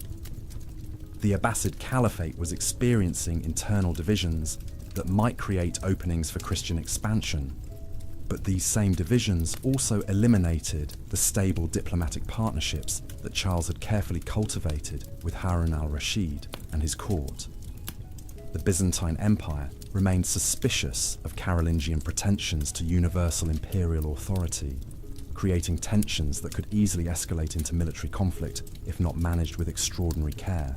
The intellectual achievements of the Carolingian Renaissance were reaching maturity during Charles's final years, producing scholars and administrators whose capabilities exceeded anything available to earlier medieval rulers. Yet this very success created new challenges, as educated men began developing their own interpretations of imperial policy and Christian doctrine, sometimes challenging the unified vision that Charles had worked so carefully to maintain throughout his diverse territories. The monastic communities that had provided essential support for Carolingian administration and culture were also experiencing growing pains, as their success attracted wealth and political influence that sometimes conflicted with their spiritual missions.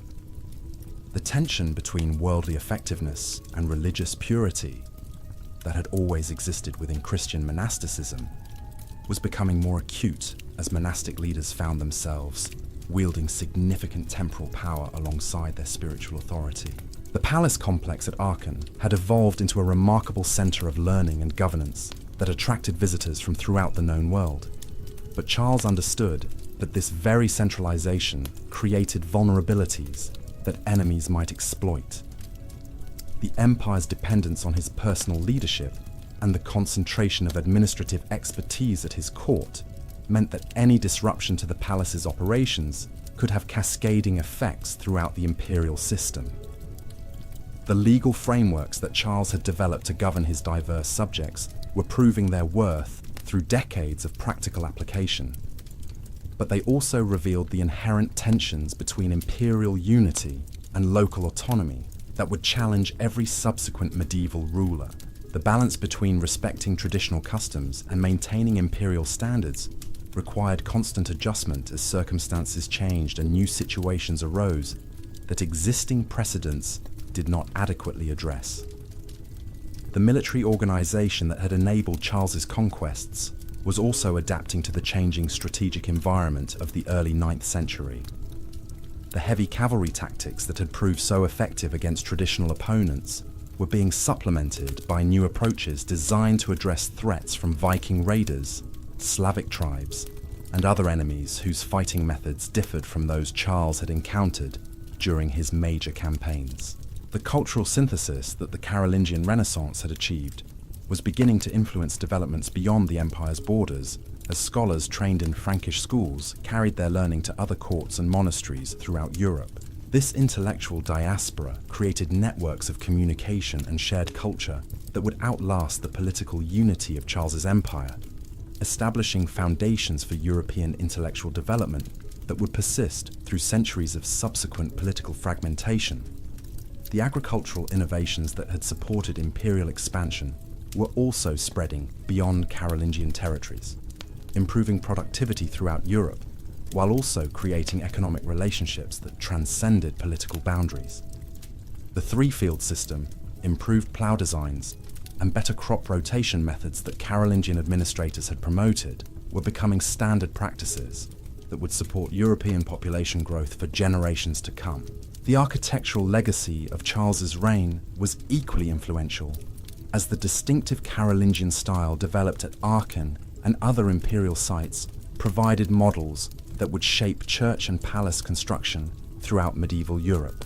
The synthesis of Roman, Byzantine, and Germanic elements that characterized Carolingian architecture created new possibilities for monumental building that expressed both imperial authority and Christian devotion in ways that had not been achieved since the fall of Rome.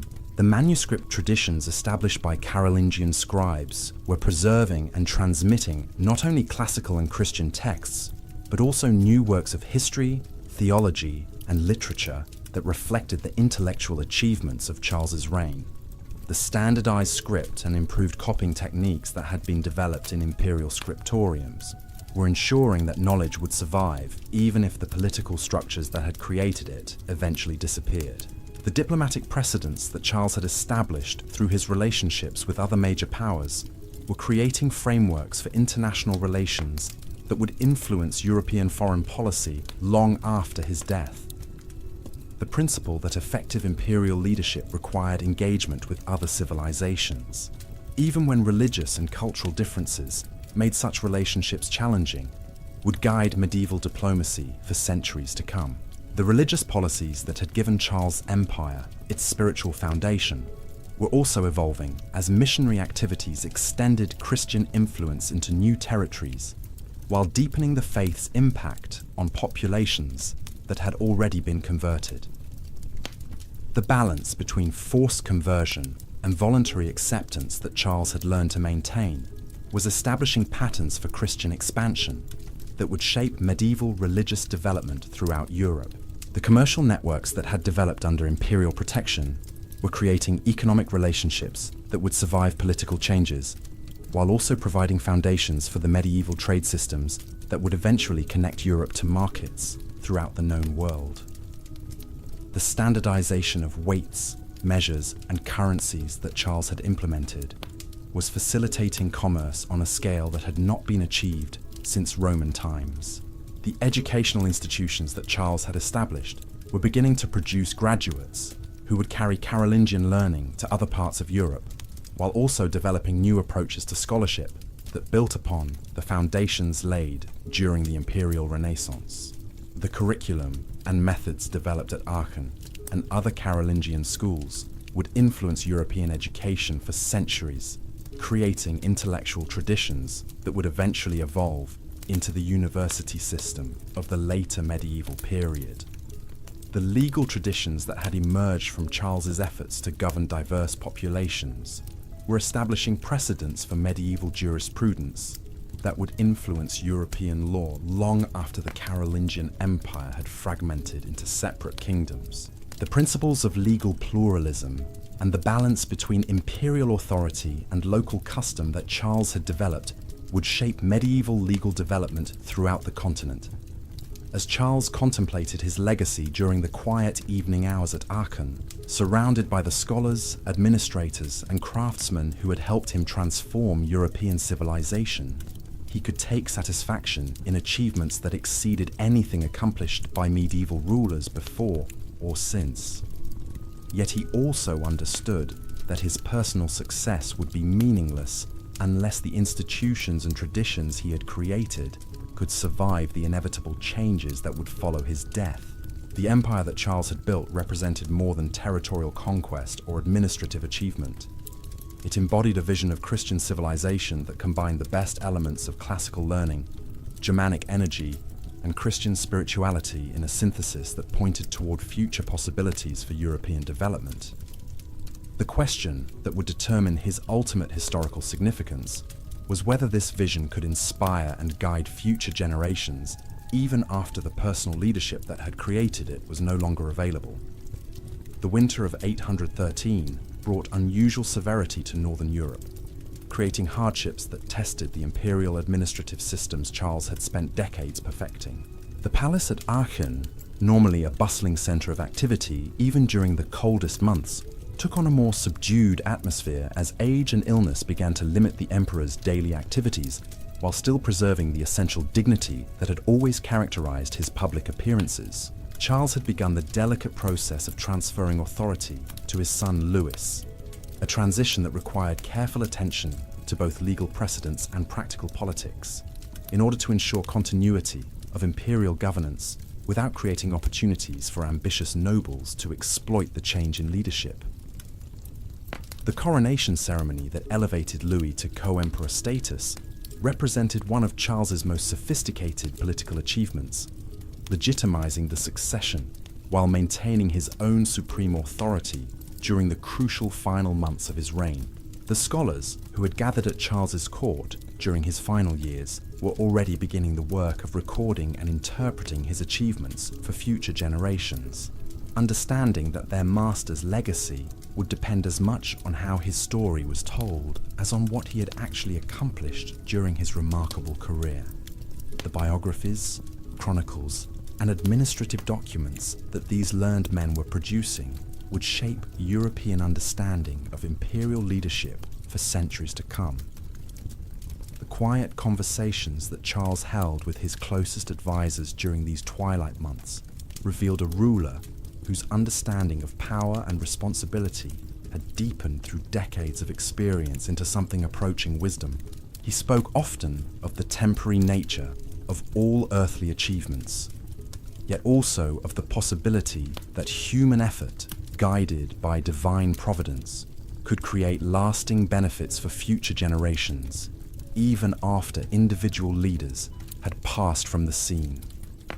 The final illness that claimed Charles in January 814 was brief but decisive, allowing him to make final arrangements for imperial governance while demonstrating the dignity and faith that had characterized his entire approach to leadership. His death marked the end of an era in European history, but it also marked the beginning of a legend that would inspire medieval rulers and thinkers for centuries to come. Thinkers for centuries to come. The imperial funeral that followed Charles's death became itself a masterwork of ceremonial precision that reflected everything he had taught his court about the relationship between earthly authority and eternal significance. The great chapel at Aachen, which had witnessed so many moments of triumph during his reign, now served as the stage for a farewell that would be remembered throughout medieval Europe as the proper way to honor a truly great ruler. The procession that brought Charles's body to its final resting place included representatives from every corner of his vast empire, creating a living map of European civilization that demonstrated the scope of his achievements, while also foreshadowing the challenges that would face his successors.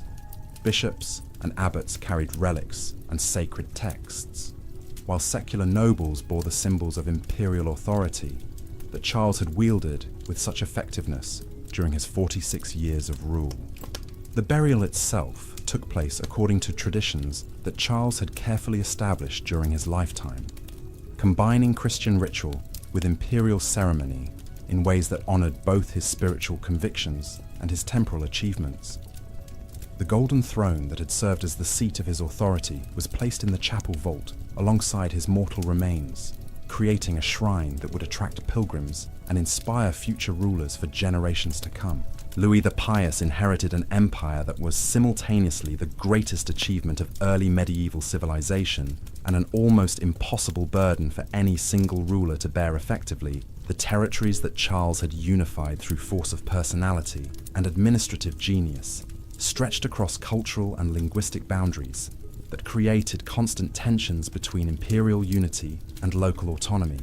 requiring leadership skills that few individuals in any age have possessed.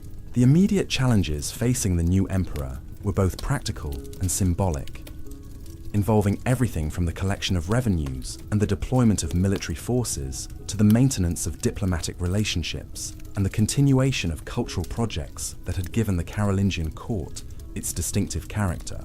Louis possessed genuine ability and sincere devotion to his father's vision, but his temperament was fundamentally different from Charles's in ways that would profoundly influence the empire's subsequent development. Where Charles had combined deep religious faith with pragmatic political calculation, Louis approached imperial governance with an intensity of Christian commitment that sometimes interfered with the practical compromises that effective rule required. His efforts to reform monastic life and clerical behavior reflected admirable spiritual aspirations, but they also created conflicts with established interests that his father had learned to manage through careful negotiation and strategic patience. The administrative systems that Charles had created proved remarkably resilient during the early years of Louis's reign, continuing to function effectively despite the inevitable adjustments required by changes in imperial leadership and evolving political circumstances. The royal envoys maintained their circuits throughout the empire. The palace school continued its educational mission, and the complex web of relationships between imperial authority and local governance remained largely intact. Yet subtle changes were already becoming apparent as different regions of the empire began to develop their own interpretations of Carolingian traditions and policies.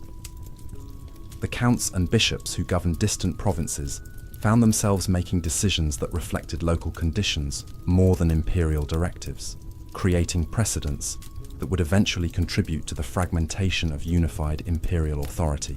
The intellectual momentum of the Carolingian Renaissance continued to propel European cultural development, even as the political structures that had originally supported it began to evolve in new directions. The scholars who had been trained at Charles's court carried their learning to other centers throughout Europe, creating networks of intellectual exchange that transcended political boundaries, while preserving and transmitting the educational innovations that had flourished under imperial patronage. The manuscript copying projects that had been central to Carolingian cultural achievement continued to preserve and disseminate classical and Christian texts throughout Europe, ensuring that the knowledge accumulated during Charles's reign would survive even if the political unity of his empire eventually disappeared. The scriptoriums established in monasteries and cathedral schools throughout Carolingian territories maintained the high standards of accuracy and eligibility that had been developed under imperial supervision. The architectural influence of Carolingian building projects extended far beyond the immediate political boundaries of the empire, as craftsmen and designers trained in imperial workshops carried their skills to other regions where local rulers sought to emulate the magnificence of Charles's court. The distinctive style that had been developed at Aachen and other imperial sites provided models for church and palace construction that would shape European monumental architecture for centuries. The legal innovations that Charles had introduced to govern his diverse subjects continued to influence European jurisprudence long after his death, establishing precedents for medieval law that balanced imperial authority with local custom in ways that would characterize European legal development throughout the medieval period. The principles of legal pluralism and administrative flexibility that had enabled Charles to rule effectively over diverse populations became standard features of medieval governance. The economic policies that had supported Carolingian expansion and cultural achievement created foundations for medieval European prosperity that would outlast the political unity of Charles's empire, while providing models for commercial and agricultural development that would influence European economic growth for generations. The standardization of weights, measures, and currencies that Charles had implemented facilitated trade relationships that would survive political fragmentation. The diplomatic precedents that Charles had established through his relationships with other major powers continued to influence European international relations long after his death, creating frameworks for negotiation and alliance that would guide medieval foreign policy through centuries of changing political circumstances. The principle that effective leadership required engagement with other civilizations, regardless of religious and cultural differences, became a permanent feature of European diplomatic thinking. The missionary activities that had extended Christian influence under Charles's patronage continued to spread the faith into new territories while deepening its impact on populations that had already been converted, creating the religious unity that would become one of medieval Europe's most distinctive characteristics. The balance between forced conversion and voluntary acceptance that Charles had learned to maintain established patterns for Christian expansion that would shape medieval religious development. The military innovations that had enabled Charles's conquests continued to influence European warfare long after his death, as the heavy cavalry tactics and siege warfare techniques that he had perfected became standard features of medieval military organization. The integration of military service with land tenure that had characterized Carolingian governance provided models for feudal military systems that would dominate European warfare for centuries. The cultural synthesis that the Carolingian Renaissance had achieved between classical learning, Christian theology, and Germanic traditions continued to influence European intellectual development long after the political unity that had originally supported it had given way to regional fragmentation. The educational institutions and scholarly methods that had been developed under imperial patronage provided foundations for medieval learning that would eventually evolve into the university system of the later medieval period. The agricultural innovations that had supported imperial expansion during Charles's reign continued to spread throughout Europe, improving productivity while creating economic relationships that transcended political boundaries and supported population growth that would characterize medieval European development. The three-field system, improved plough designs, and better crop rotation methods that Carolingian administrators had promoted became standard practices throughout the continent. The monastic reforms that Charles had sponsored continued to influence medieval religious life long after his death, as the rule of Saint Benedict and other regulatory frameworks that he had promoted provided models for religious communities that balanced spiritual discipline with practical contributions to social welfare. Benedictine monasteries remained centers of learning, agricultural innovation, and charitable activity that served essential functions in medieval society. The succession crisis that had been avoided during Charles's lifetime through careful planning and fortunate circumstances eventually emerged during Louis's reign as competing claims and regional interests began to fragment the unity that had been maintained through imperial authority and personal loyalty to the founding emperor. The division of the empire among Louis's sons would create the separate kingdoms that would dominate medieval European politics for centuries to come. Yet, even as the political unity of Charles's empire dissolved into competing kingdoms, the cultural and intellectual foundations that he had established continued to support European civilization through centuries of subsequent political upheaval and social transformation. The vision of Christian empire that Charles had embodied would inspire countless medieval rulers, while the institutions and traditions he had created would influence European development in ways that extended far beyond the immediate political consequences of his remarkable reign. The legend that grew around Charles's memory during the medieval period transformed him from a successful early medieval ruler into a mythical figure whose achievements represented the possibility of unifying European civilization under Christian leadership, guided by divine providence. The stories that were told about his exploits became part of European cultural memory, inspiring literature and art that would influence Western civilization for centuries. The historical reality of Charles's achievements was perhaps even more remarkable than the legends that grew around his memory, representing one of history's most successful attempts to create lasting institutions and cultural traditions that could survive the inevitable changes brought by time and circumstance. His transformation from Frankish prince to European emperor demonstrated that individual vision and determination could reshape entire civilizations through the patient work of building something designed to endure. The empire that Charles created lasted only briefly in its original unified form, but the precedents he established and the institutions he founded continued to influence European political development throughout the medieval period and beyond. The Holy Roman Empire that emerged from his legacy would persist for over 1,000 years, while the cultural achievements of the Carolingian Renaissance would provide foundations for European intellectual development that would eventually contribute to the flowering of medieval learning and the emergence of modern Western civilization. The teenage prince, who had inherited a divided Frankish kingdom, had become the architect of European identity itself, creating frameworks for governance, culture, and religious life that would influence the development of Western civilization long after his remarkable reign had ended. His story remains one of history's most extraordinary examples of how exceptional individuals can transform their world through the combination of vision, determination, and the practical wisdom necessary to build institutions capable of surviving across centuries of change. The monasteries that dotted Charles's empire became repositories of knowledge that would outlast the political structures that had created them, preserving not only the classical texts that Carolingian scholars had so carefully copied, but also developing new approaches to learning that would influence European education for centuries to come. The scriptoriums attached to these religious houses continued their meticulous work long after the imperial court that had originally sponsored their activities had evolved into something entirely different.